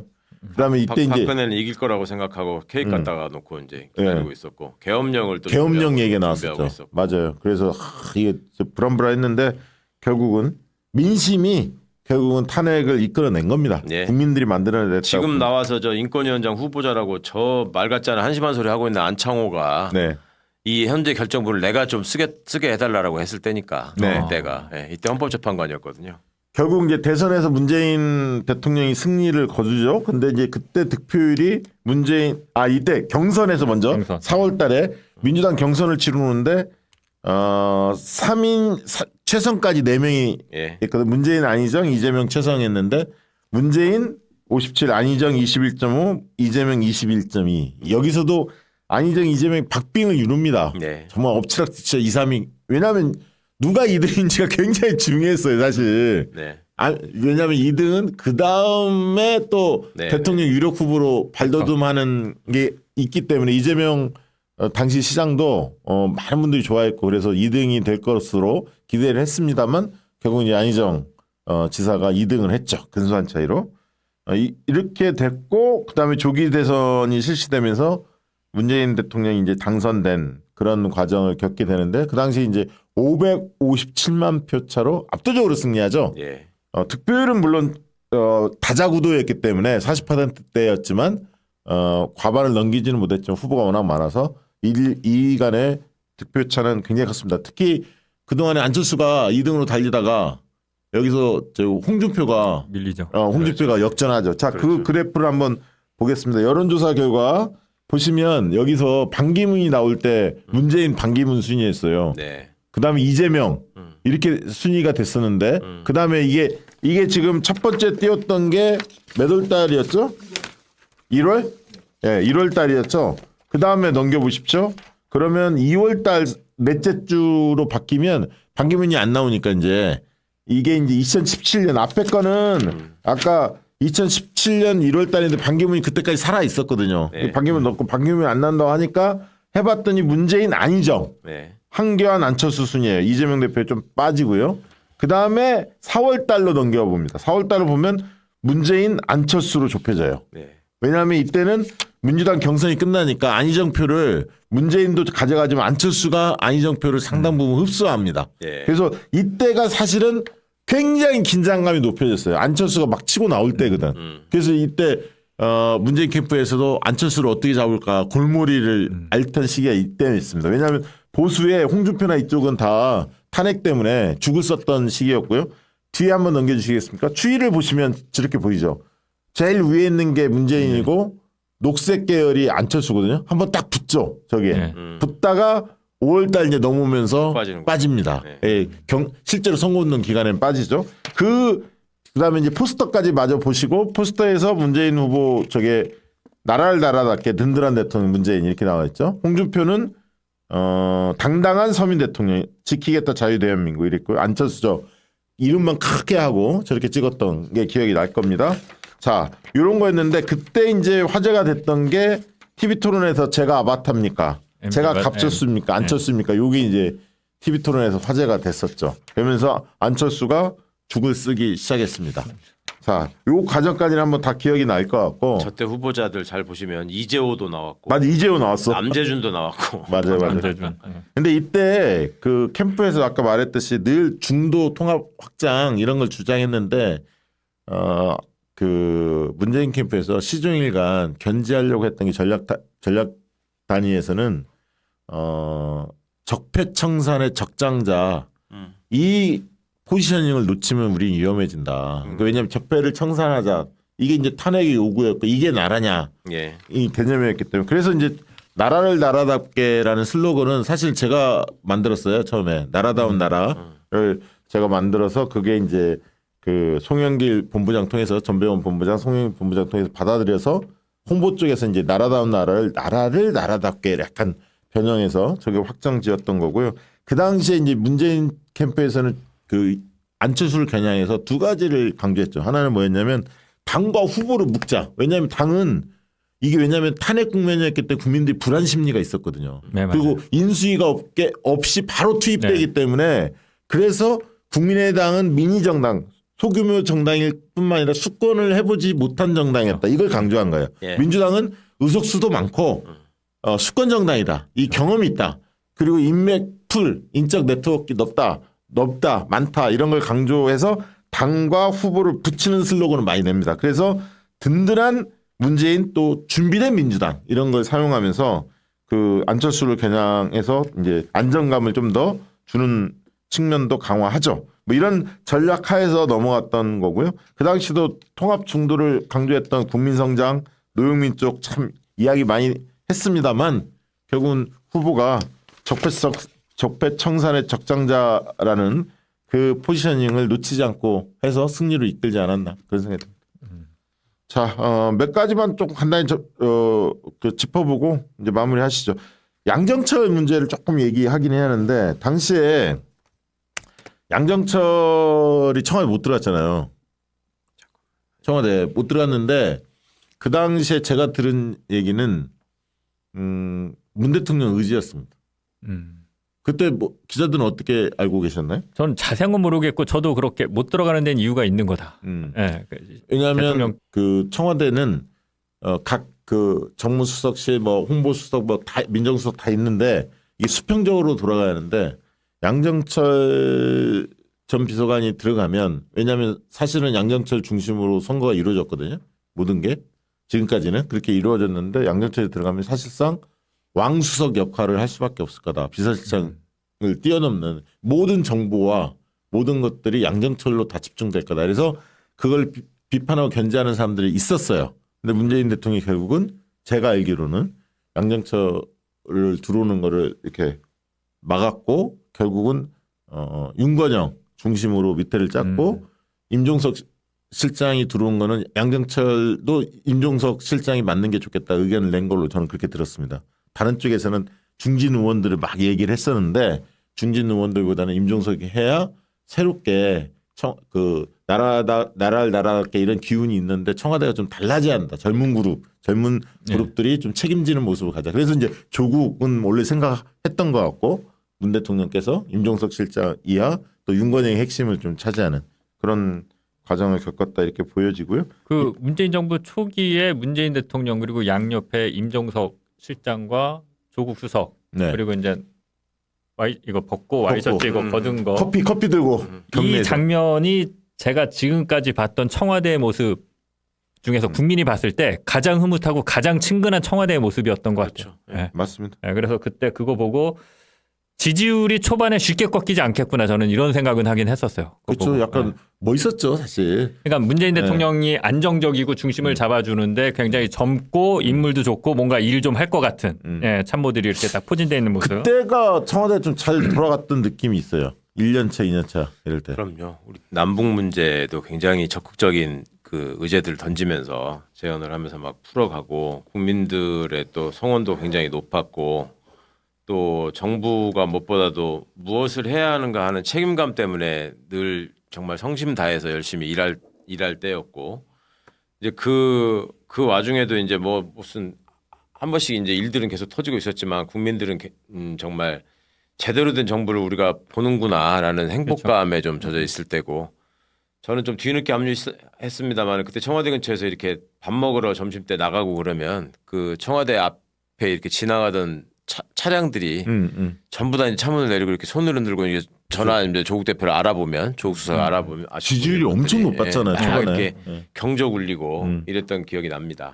그 임종석 실장이 사실 청와대 비서실장 여러 명이 있었는데 문재인 정부 시절에 평가가 괜찮았죠. 네, 내부 그럼요. 평가가 네. 상당히 좋았어요.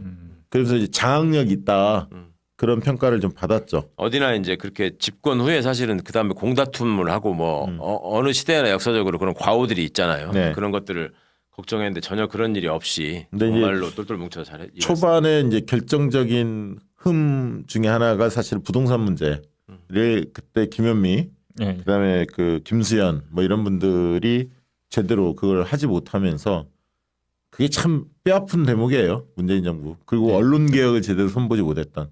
장인수 기자는 어떻게 평가하십니까?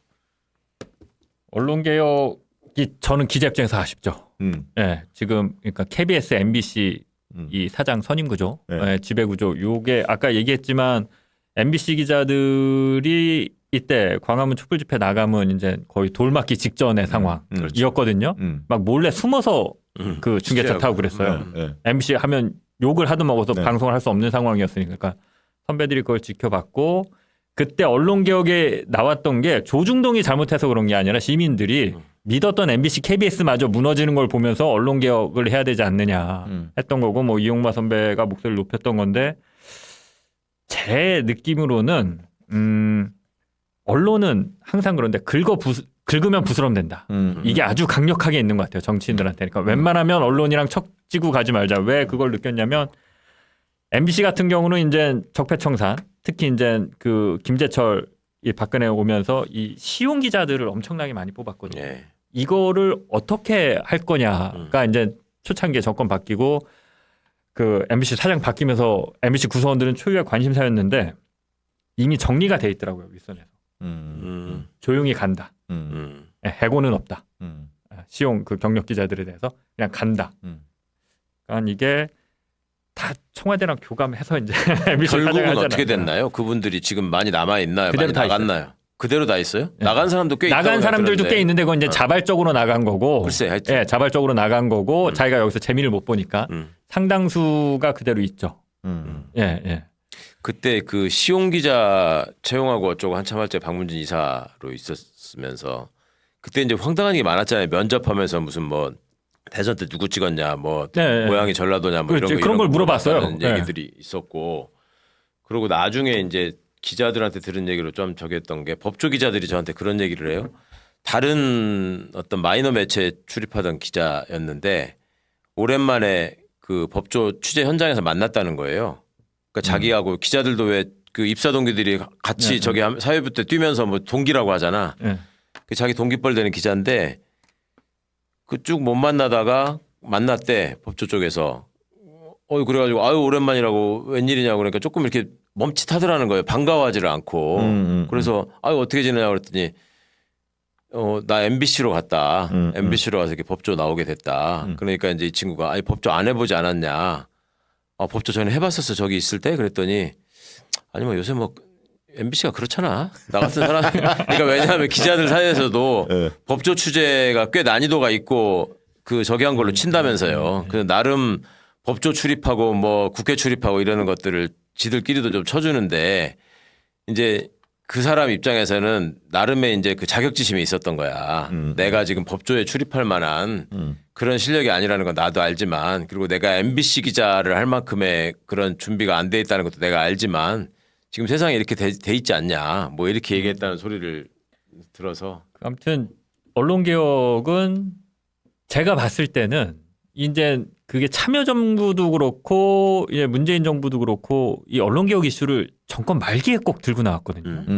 안 돼요. 그렇죠. 예, 초반에. 예. 이게 중반 지나가서 지지율 떨어졌을 때 왜냐하면 이게 이제 그런 것 같아요. 판판이 이제 언론에 당하다 보면 야 이거 안 되겠구나를 이제 처음엔 어떻게 항상 좀 잘 지내보려고 허니문 예, 기간이 그거 있잖아. 부스럼 만들고 지지율 잘 나오고 뭐 언론도 좀 좋게 써주는 데도 꽤 생기고 그러다 이제 후반에 하려고 그러는데 안 되죠. 근데 좀 제가 이제 문재인 정부 때 아쉬웠던 거는 MBN이 한번 과락을 했어요. 아 맞아 기억나요. MBN이 한번 과락을 했어요. 네, 이럴 때 좀 강하게 뭔가 강하게 안 했었어야 했지. 되는데 네, 강하게. 대충 또 봐주고 넘어갔어. 맞아 기억나요. 네. 봐주고 넘어가면 잘 써주나요? 물론 이제 그것 때문에 하는 건 아닌데 이 과락이 나왔잖아. 이거 그렇죠. 이제 제허가 취소될 만한 점수가 나왔는데 그랬었고 채널A 검언유착 의혹 터졌을 때도 채널A가 굉장히 곤욕스러운 상황이어서 방통위에서는 니네 이거 사실로 드러나면 제허가 취소한다라고 조건부 승인을 해줬는데 채널A는 굉장히 몰렸었죠 코너에. 예. 이런 것들이 한번 어떤 그런 언론 개혁을 꺼낼 수 있는 어떤 기회들이 있었다고 보는데 그냥 다 넘어갔어요. 예, 그걸 더 이상 그러니까 확전을 시키지 않았어. 예. 저는 사실은 이제 그 문재인 정부 때 뭐 여기 뭐 문재인 정부를 전반적으로 평가하는 시간은 아니니까 짧게 한마디만 드리면 청년 문제가 상당히 커졌거든요. 그때 이제 그 젠더 이슈가 네. 문재인 정부 초반에 뭐 해화동에서 막 그렇죠. 여성들 집회하고 네, 네. 기억나시죠? 예. 그러면 이제 청년들도 이제 막 저 굉장히 분노하고 남성들도 이제 이렇게 하다가 그 문제를 언제 심각하게 더 느꼈냐면 경남에 가서 FGI를 하는데 민주당 지지자인데 젊은 30대인데 딱 이 얘기하는 거예요. 자기는 거기서 경남에서 민주당을 젊은 친구가 지지하면 굉장히 의식이 있는 거거든. 예. 여러 정치 현안에 그렇죠. 굉장히 박더라고. 근데 이 친구가 뭐라고 하냐면 자기는 국민의힘보다 저기 뭐야 저 지금 국민의힘보다 더 싫은 게 있대. 그럼 뭐야 그랬더니 여가부래. 여가부가 국민의힘보다 더 싫다라고 표현을 하더라고. 그러면서 그 당시에 임종석 실장 이름이 나오는 거야. 왜? 그랬더니 임종석 실장이 그 당시에 586 세대의 상징 같은 분이었고 비서실장이었으니까. 그런데 이 586 세대들이 자기들이 청년 시절이었던 80년대만 생각하고 그 당시는 여성이 사회적 약자였기 때문에 사회적 약자인 여성들을 적극적으로 좀 권익을 향상시켜야 한다. 이런 문제의식에 젖어 있다 보니까 지금 시기에 무리하게 적용한다는 거야. 지금 아이들은 남녀 자랄 때부터 평등하게 자라는데 가정이나 학교나 뭐 남자라고 해서 특혜받는 거 하나도 없는데 그렇게 하면서 임종석 실장에 대해 비판이 굉장히 세더라고. 실제로 뭐 주도했는지 안 했는지 모르겠지만 그래서 이 청년 문제를 빨리 청와대가 적극적으로 대체한다. 제가 몇 번 얘기했어요. 사실 보고서에도 많이 밖에 여론조사 하면서 의견을 냈는데 안 반영되더라고 사실. 그래서 그게 너무너무 아쉬웠고 두 번째는 짧게 얘기하면 국무회의에 서울시장은 참석할 수 있어요. 예. 근데 네, 그렇죠. 서울시장 외에는 참석이 안 돼. 그래서 그때 이재명 대표 측에서 경기지사가 서울시장보다 캐파는 더 크잖아요. 사실 맞아요. 예. 인구수가 더 크니까 이 참관을 굉장히 요청을 했거든. 맞아요. 차기 대선을 앞두고 이제 그런 측면에서 그래서 저도 여러 번 건의했는데 이게 거의 안 되다가 막판에 이제 되긴 됐는데 아무튼 그런 과정들을 겪으면서 아 문재인 정권의 핵심들이 이재명 대표에 대해서 좀 이렇게 좀 여전히 그 경선 과정에서 좀 치열했던 게 있었고 거리감을 약간 두려고 하는구나 그런 건 좀 느꼈었죠. 예, 이게 근데 젠더 갈등이 굉장히 어려운 문제인 것 같고 이걸 어떻게 포지셔닝을 가져가야 되느냐가 앞으로 이 민주당 개혁 세력 계속 이게 이제 어려운 문제예요. 어려운 문제 이게 네. 딱 정답이 없습니다. 이게 그렇죠. 예. 네. 어려운 문제. 사실 저도 처음에 이게 좀 느렸는데 젊은 남자들이 그런 얘기할 때저 일배에 젖어 있어 약간 이런 식으로 생각을 했었는데 들여다 보면 꼭 그런 것 같지 않아요.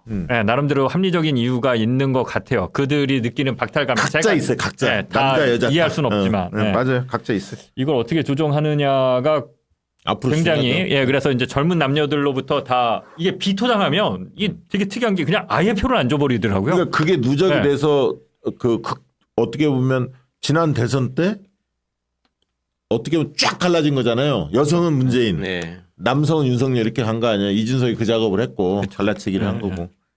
아무튼 그렇습니다. 자 전반적으로 다 짚어봤고요. 교훈 얻어야 할 거 반면교사 좀 삼아야 할 게 있다면 뭔지 마무리 좀 지어야 할 것 같은데 최강 의원님 지난 2017년 대선 보면서 어떤 게 좀 우리가 앞으로 2027년이 될지 내년이 될지 대선은 언제가 될지는 모르겠으나 차기 대선 글쎄, 우리 교훈 삼아야 할 거. 대선을 뭐 직접 뭐 선거운동 조직에 참여하고 뭐 이런 게 아니라서 뭐 자세히는 모르겠습니다만은 제가 생각하는 관점에서는 그런 걸 좀 생각해 보고 싶어요. 제가 이제 현역 의원 시절에 소위 다선 의원이라는 사람들이 철험회 때문에 민주당이 망가질까 봐 걱정이다. 이런 식의 얘기를 아주 충정처럼 토로하던 분들이 있었어요. 그러면서 예.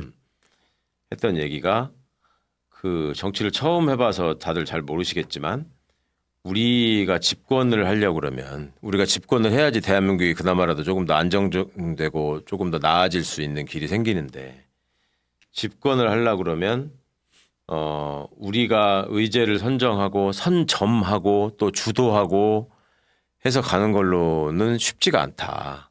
기울어진 운동장 하에서 우리는 단독 드리블해서 세트 플레이를 해가지고 골을 넣는 이런 조직이 아니고 상대가 실수하기를 바라면서 계속 공을 저쪽 편 지역으로 넘기는 거밖에 없다. 이런 얘기를 해서 이제 굉장히 화가 났죠. 그게 무슨 소리냐. 그런 식으로 얘기하면서 이 의석을 가지고도 제대로 못하면서 다음에 뭐라고 얘기할 수 있느냐 하니까 이 사람이 정말 딱하다는 표정과 눈빛으로 뭐라고 얘기하냐면 우리가 지금까지 대선에서 이겼던 3번의 상황을 냉정하게 한번 생각해 보자.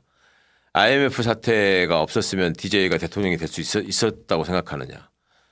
월드컵 4강이 없었으면 정몽준과의 단일화를 통해서 노무현 후보가 대통령이 될 수 있었을 거라고 생각하느냐. 최순실 박근혜 국정농단이 없었으면 문재인 후보가 대통령이 될 수 있겠다고 생각하느냐. 이렇게 우리는 외생 변수에 의해서 어떤 세상이 급변할 때 급격하게 흔들릴 때 한 번씩 정권을 잡았기 때문에 일종의 패배의식이에요. 그러니까 그런 상황이 되지 않으면 우리는 항상 소수고 항상 기울어진 곳에서 부당한 공격을 감내하면서 꾸역꾸역 그냥 밀고 나가는 수밖에 없기 때문에 저쪽에 눈치를 보면서 아주 말하자면 선명하고 강경한 얘기는 최대한 자제하는 게 좋다라는 식의 나름의 확신이 있더라고. 그리고 자기의 경험을 통해서 이거는 뭐 확인된 것으로 생각하는 경향이 있어요.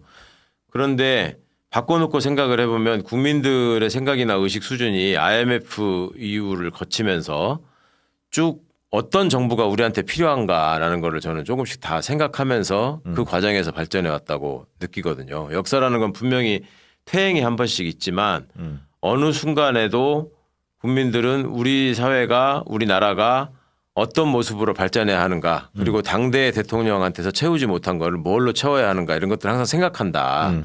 그렇다면 민주당이 국민들한테 희망을 주는 의제를 선점하고 그거를 선명하게 제시하고 그거를 해낼 것 같은 자신 있고 용기 있는 모습을 보여줄 때 표를 주는 것이지 그냥 저쪽이 난리 쳐가지고 이상한 짓거리 해가지고 망가졌다고 해서 지난번 대선 때 홍준표 표 나오는 거 봐라. 결국 안철수를 이기지 않느냐. 이런 점들이 민주당이 조금 더 단호한 의지를 가지고 국민들을 설득해 나가야 될 필요가 있다라고 생각하는 편이라서 이런 어떤 그 선거 과정에서 벌어졌던 이런 일들은 단순히 저들의 모습만 바라볼 게 아니라 우리들이 어떤 모습을 가지고 어떻게 대처했고 국민들은 민주당을 바라보면서 무엇을 원했는가라는 네. 거를 끊임없이 성찰해야 된다. 그런 생각을 합니다. 자, 이 얘기 받아서 짧게 부연 설명하면 지난번 총선 있잖아요. 지난번 총선 때도 그 얘기 그렇게 생각하는 사람들이 이렇게 주장했어요. 뭐냐면 아까 얘기했던 외생 변수 때문에 민주당은 대선에서 이겼다. 네. 지난번 총선 때도 뭐라고 얘기했냐면 2020년 총선에서 민주당이 압승한 것은 코로나. 특이했다. 코로나. 코로나 뭐 이런 거였고 그다음에 18년에는 저 지방선거 때는 남북 정상회담. 남북장 북미 정상회담 네. 있었고 뭐 네. 이런 것 때문에 된 거지 특이했던 거지. 2024년 총선 어림없다. 그리고 집권 초기에 야당이 그렇게 대승할 수 있는 건 없다 역대로. 그러면서 막 상황을 그렇게 설명하는 정치평론가 패널들 많았어요. 여론조사 전문가들. 반성 하나 몰라 그 인간들. 지금도 뭐 뻔뻔하게 저 방송에 많이 나오던데. 세상 아주 진지하고 저기 한 표정으로 예. 여러분들이 몰라서 그러는데. 자, 우리 장인수 기자님. 예. 예. 이건 약간 다른 얘기일 수는 있는데 최근 젊은 기자들한테 물어보면 저 때만 하더라도 민주당을 나가라고 그러면 좀 싫어했어요. 민주당 의원들 특히 이제 열린우리당 민주당의 네. 젊은 네. 의원들 그때 이제 탄핵 국면에서 저는 2005년에 처음 기자가 됐으니까 탄도리들이라고 좀 비하하는 네. 게 있었죠. 그때 유행했죠 탄돌이라고. 네. 되게 취재하기가 어려웠어요. 아. 다 학생회장 출신들이고 본인들 잘나서 되신 분들이어갖고 그러네. 되게 이제 예. 힘들었어 취재하는 게. 근데 이제 국민의힘은 되게 따뜻했어요. 가면. 내가 열린우리당 취재하는데도 가면 아니 기자들을 잘해주잖아 국민의힘 쪽으로. 거기는 꼭 꼬박꼬박 기자님이라고 그러고 존댓말 쓰고 잘해준다니까. 제가 열린우리당 출입 기자고 번호도 저장이 안 됐고 처음 했는데도 전화해서 질문하면 다 대답해줘요. 마이너 세계일보인데도. 네네. 근데 열린우리당은 예를 들면 전화하면 세계일보 장인수입니다. 그럼 뚝. 그리고 뭐 이게 한겨레나 이런데 아니면 그냥 뚝. 그렇죠. 이제 자기가 필요 없거나 뭐 왜 전화했어 이해 안 되면 그냥 끊는 거예요. 이게 이렇게 얘기하면 좀 그런데 친노들이 심했어요. 그 당시에 친노 의원들이 이제 노무현 정부 때 이제 그런 거를 제 세대의 기자들 이제 시니어 그룹이 된 기자들은 민주당 출입 힘들지 고생하겠다라고 하는데 요새 젊은 기자들은 반대래요. 오 그래요? 국민의힘이 그렇대요. 아 요즘 분위기가? 네, 국민의힘이 여기니까 망하는 집안인 거야.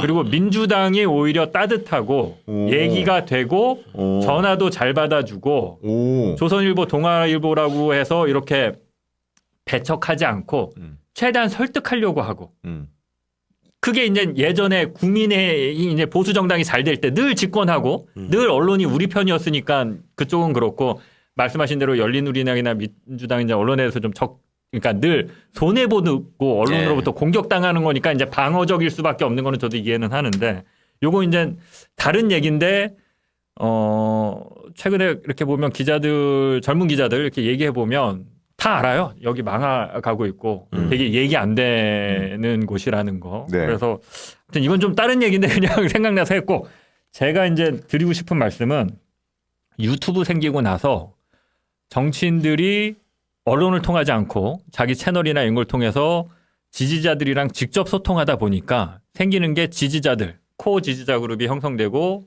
자기 지지하는 정치인들과 굉장히 유기적이고 화학적인 결합이 되면서 나타나는 안 좋은 점 중에 하나가 경쟁자들 제거예요. 네. 이게 이제 아까 전에 잠깐 얘기했지만 이전 대선에서 문재인 캠프와 이재명 캠프 그리고 또 안희정 캠프까지 해서 갈등이 다 있고 앙금이 있죠. 지지자들끼리 싸웠던 네. 그게 지금까지도 되고 있고 지금에 와서 이제 조국 혁신당의 돌풍을 일으켰는데 저는 박수 칠 만한 일이 아닌가 싶은데 그거를 등장부터 견제해야 되고 죽여야 되고 이 진영 내에서 이거가 결국은 가장 큰 걸림돌, 발목을 잡는. 예. 내가 민주당을 지지한다라고 하지만 사실은 어떻게 보면 그게 민주당을 망치는 걸 수도 있고요. 예. 그렇죠.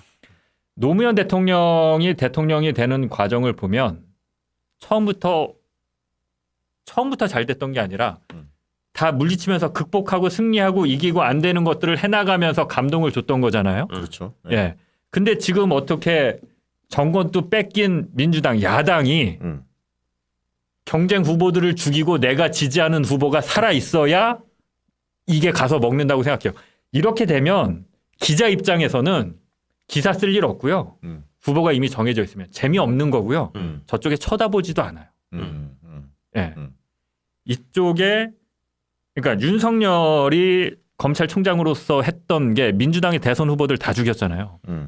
안희정, 뭐 네, 박원순 후보 같은 경우는 그렇지만 뭐 김경수 네. 다 말도 안 되는 걸로 꼬투리 잡아서 깜빵 보내려고 그랬고 뭐 이재명 대표 그런 식으로 죽이려고 그랬고 예. 재미없게 만들어서 나중에 민주당에 후보가 없었던 네, 네.